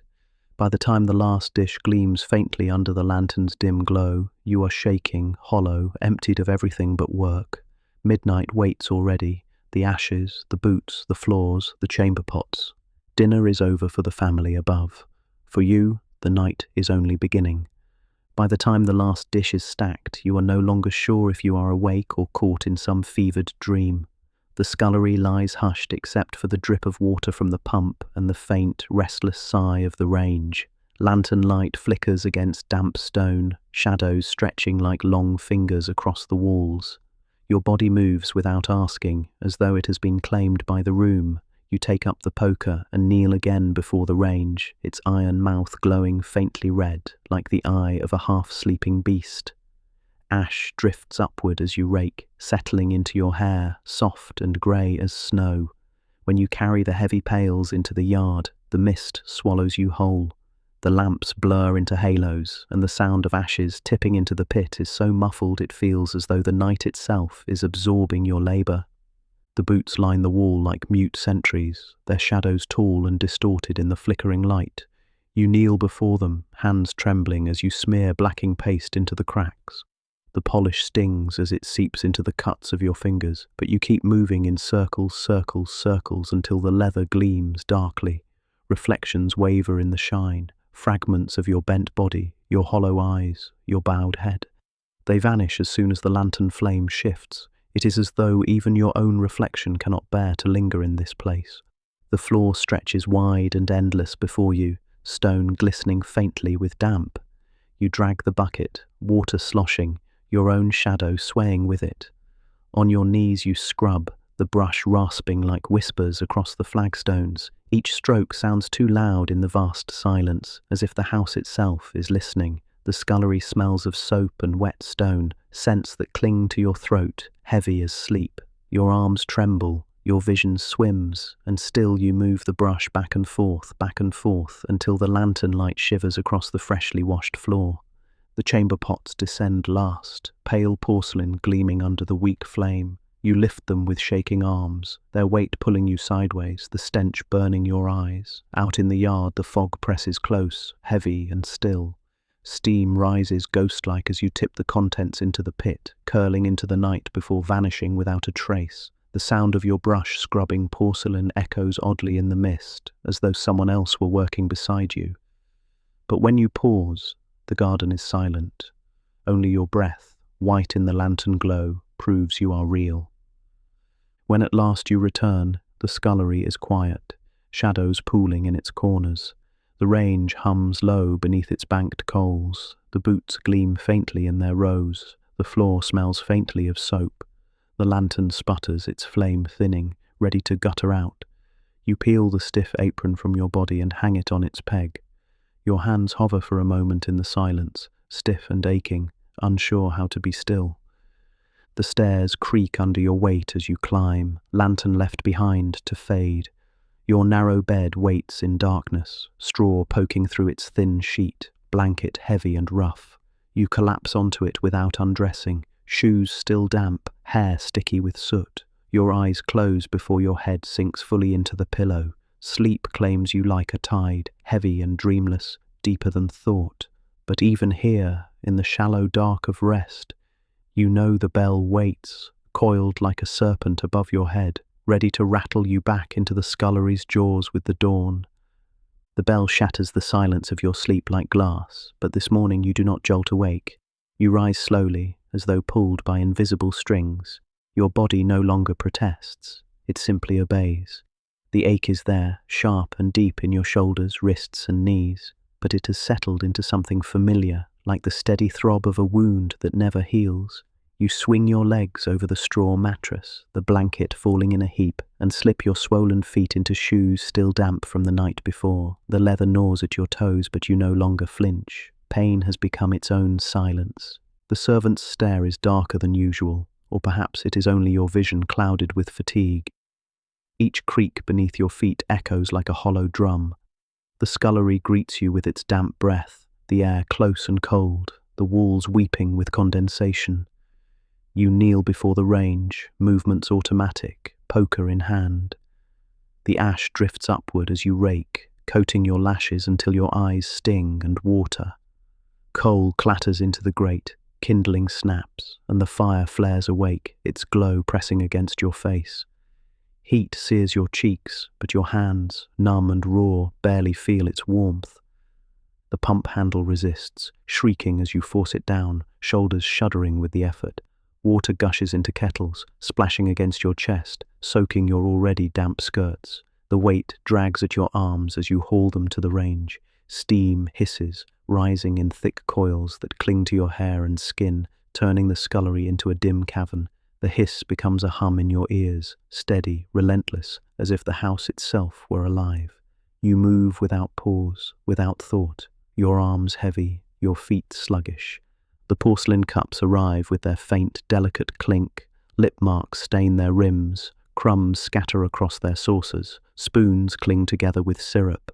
You plunge them into scalding water, but the heat barely registers. Your hands are so raw and swollen that hot feels the same as cold. The china rings faintly in the basin, blurred through the rising steam. You polish, stack, dry, stack. The rhythm so steady you lose yourself in it, each motion bleeding into the next until you are not sure if time has moved at all. Vegetables arrive in their muddy baskets, roots still clotted with soil. Carrots squeak under your brush, potatoes slip from your grasp, water splashes across the flagstones. The cold no longer shocks your fingers. They are too numb to notice. Only when your grip fails entirely, a potato slipping through your hands and rolling into the shadows, do you realize how little strength you have left. You stoop to retrieve it, knees cracking, back stiff, and for a moment the world tilts, the lantern light swimming. You steady yourself against the basin and keep working, because there is nothing else to do. The bread troughs wait, sticky with dough, hardened into pale crusts. You scrape them with a brush, the bristles rasping against the wood, leaving streaks of flour across your wrists. The yeasty scent is warm and almost comforting, a cruel reminder of loaves that will never be yours. Your arms tremble with each stroke, and you pause once, leaning against the trough as your breath shudders in your chest. For a moment, you imagine closing your eyes and letting the warmth of the yeast carry you into sleep right there, standing among the troughs. But the clang of a tray against the counter pulls you back. Already dishes descend, bowls smeared with porridge, spoons sticky with honey, cups ringed with tea. They clatter into the basin, towers rising before you once again. You plunge your hands into the hot water, your wrists screaming, your vision swimming in the steam. And still, you scrub. The day has only just begun, and already you feel as though your body is dissolving into the scullery itself, becoming nothing but steam, stone, and endless work. By noon, your body feels as though it has been wrung out and left to dry. The scullery is no less demanding for your weakness. In fact, it seems hungrier, louder, hotter. Platters slam down, their rims crusted with gravies that have hardened into ridges like scabs. You scrape until your wrists ache, the smell thick and sour, clinging to the back of your throat. The water in your basin is already cloudy, flecked with floating crumbs and oil, but there is no time to change it. Your hands move on their own, plunging again and again, though every joint protests. The cutlery comes in heaps, clinking like cruel laughter. Forks tangled in piles, spoons sticky with jam, knives smeared with fat. You polish until your rag smears black across your fingers, the cloth slipping constantly from your swollen grip. You barely glance at your reflection in the warped shine of a spoon, pale, blurred, hollow-eyed, because you no longer recognize it. You polish not to reveal silver, but because the rhythm compels you. Rub, turn, rub, stack. Each piece gleams faintly before vanishing into the pile, your labor erased almost as quickly as it is done. Leftovers heap beside you, mocking in their abundance. Custards untouched, pies collapsed in their crusts, roasts carved and abandoned. The smell is rich and heavy, so close it makes your head swim. Hunger claws at your stomach, but you are too weary to even risk a stolen bite. You scrape it all into the slop bucket, each splash echoing like a blow. The waste is staggering, enough to fill you for a week, but it slides away unseen, as though the family above never noticed it existed. You cannot help but think, neither do they notice you. Laundry follows relentless, tablecloth stiff with grease and wine stains, napkins crumpled and sour. You drag them to the copper, the water boiling and spitting as you force the cloth beneath with the paddle. Steam bursts upward, dampening your hair until it clings to your neck, soaking your dress until it is plastered against your body. Your arms tremble with every push, your shoulders burning, your breath rasping in your throat. When you wring the linens, water pours cold down your sleeves, chilling your arms to the bone. By the time they drip in rows above, pale and spectral, your own strength feels drained into them, leaving you hollow. The scullery hums with a merciless rhythm. Kettles hiss, water splashes, brushes rasp, dishes ring. The sound fills every corner until even your own breathing is lost beneath it. You move like a shadow, blurred and half-present, your body carrying on while your mind drifts elsewhere. Time no longer feels real, only the cycle does. Scrub, rinse, dry, stack. The pile never shrinks, the basin never empties, the noise never stops. Noon bends into afternoon, but to you it is only another tide of labour pulling you further under. And now the scullery grows still, the fire is banked, the dishes are stacked, and the boots stand silent in their neat rows. The lantern burns low, its glow soft and fading, casting long shadows across the stone. All the clamour, all the heat, all the labour of the day has ebbed away into quiet. Up the narrow stair she climbs, each step slower, each breath deeper. The great house above lies hushed, its music silenced, its laughter gone, its rooms wrapped in velvet dark. Only the faint tick of a clock remains, steady and calm, like a heartbeat lulling the mansion to sleep. At last, her bed, a straw mattress, a thin blanket, a space that is hers alone. She sinks into it, the roughness forgotten as her weary body gives way to rest. Her hands curl softly against her chest, her eyes grow heavy, her breath slows. The ache in her limbs fades, replaced by the soothing pull of sleep. And as she drifts, so too can you. Let the noise of the day dissolve into stillness. Let the rhythm of her endless hours fade into silence. You are safe now, warm now, calm now. Nothing more is needed. Close your eyes and drift off to sleep.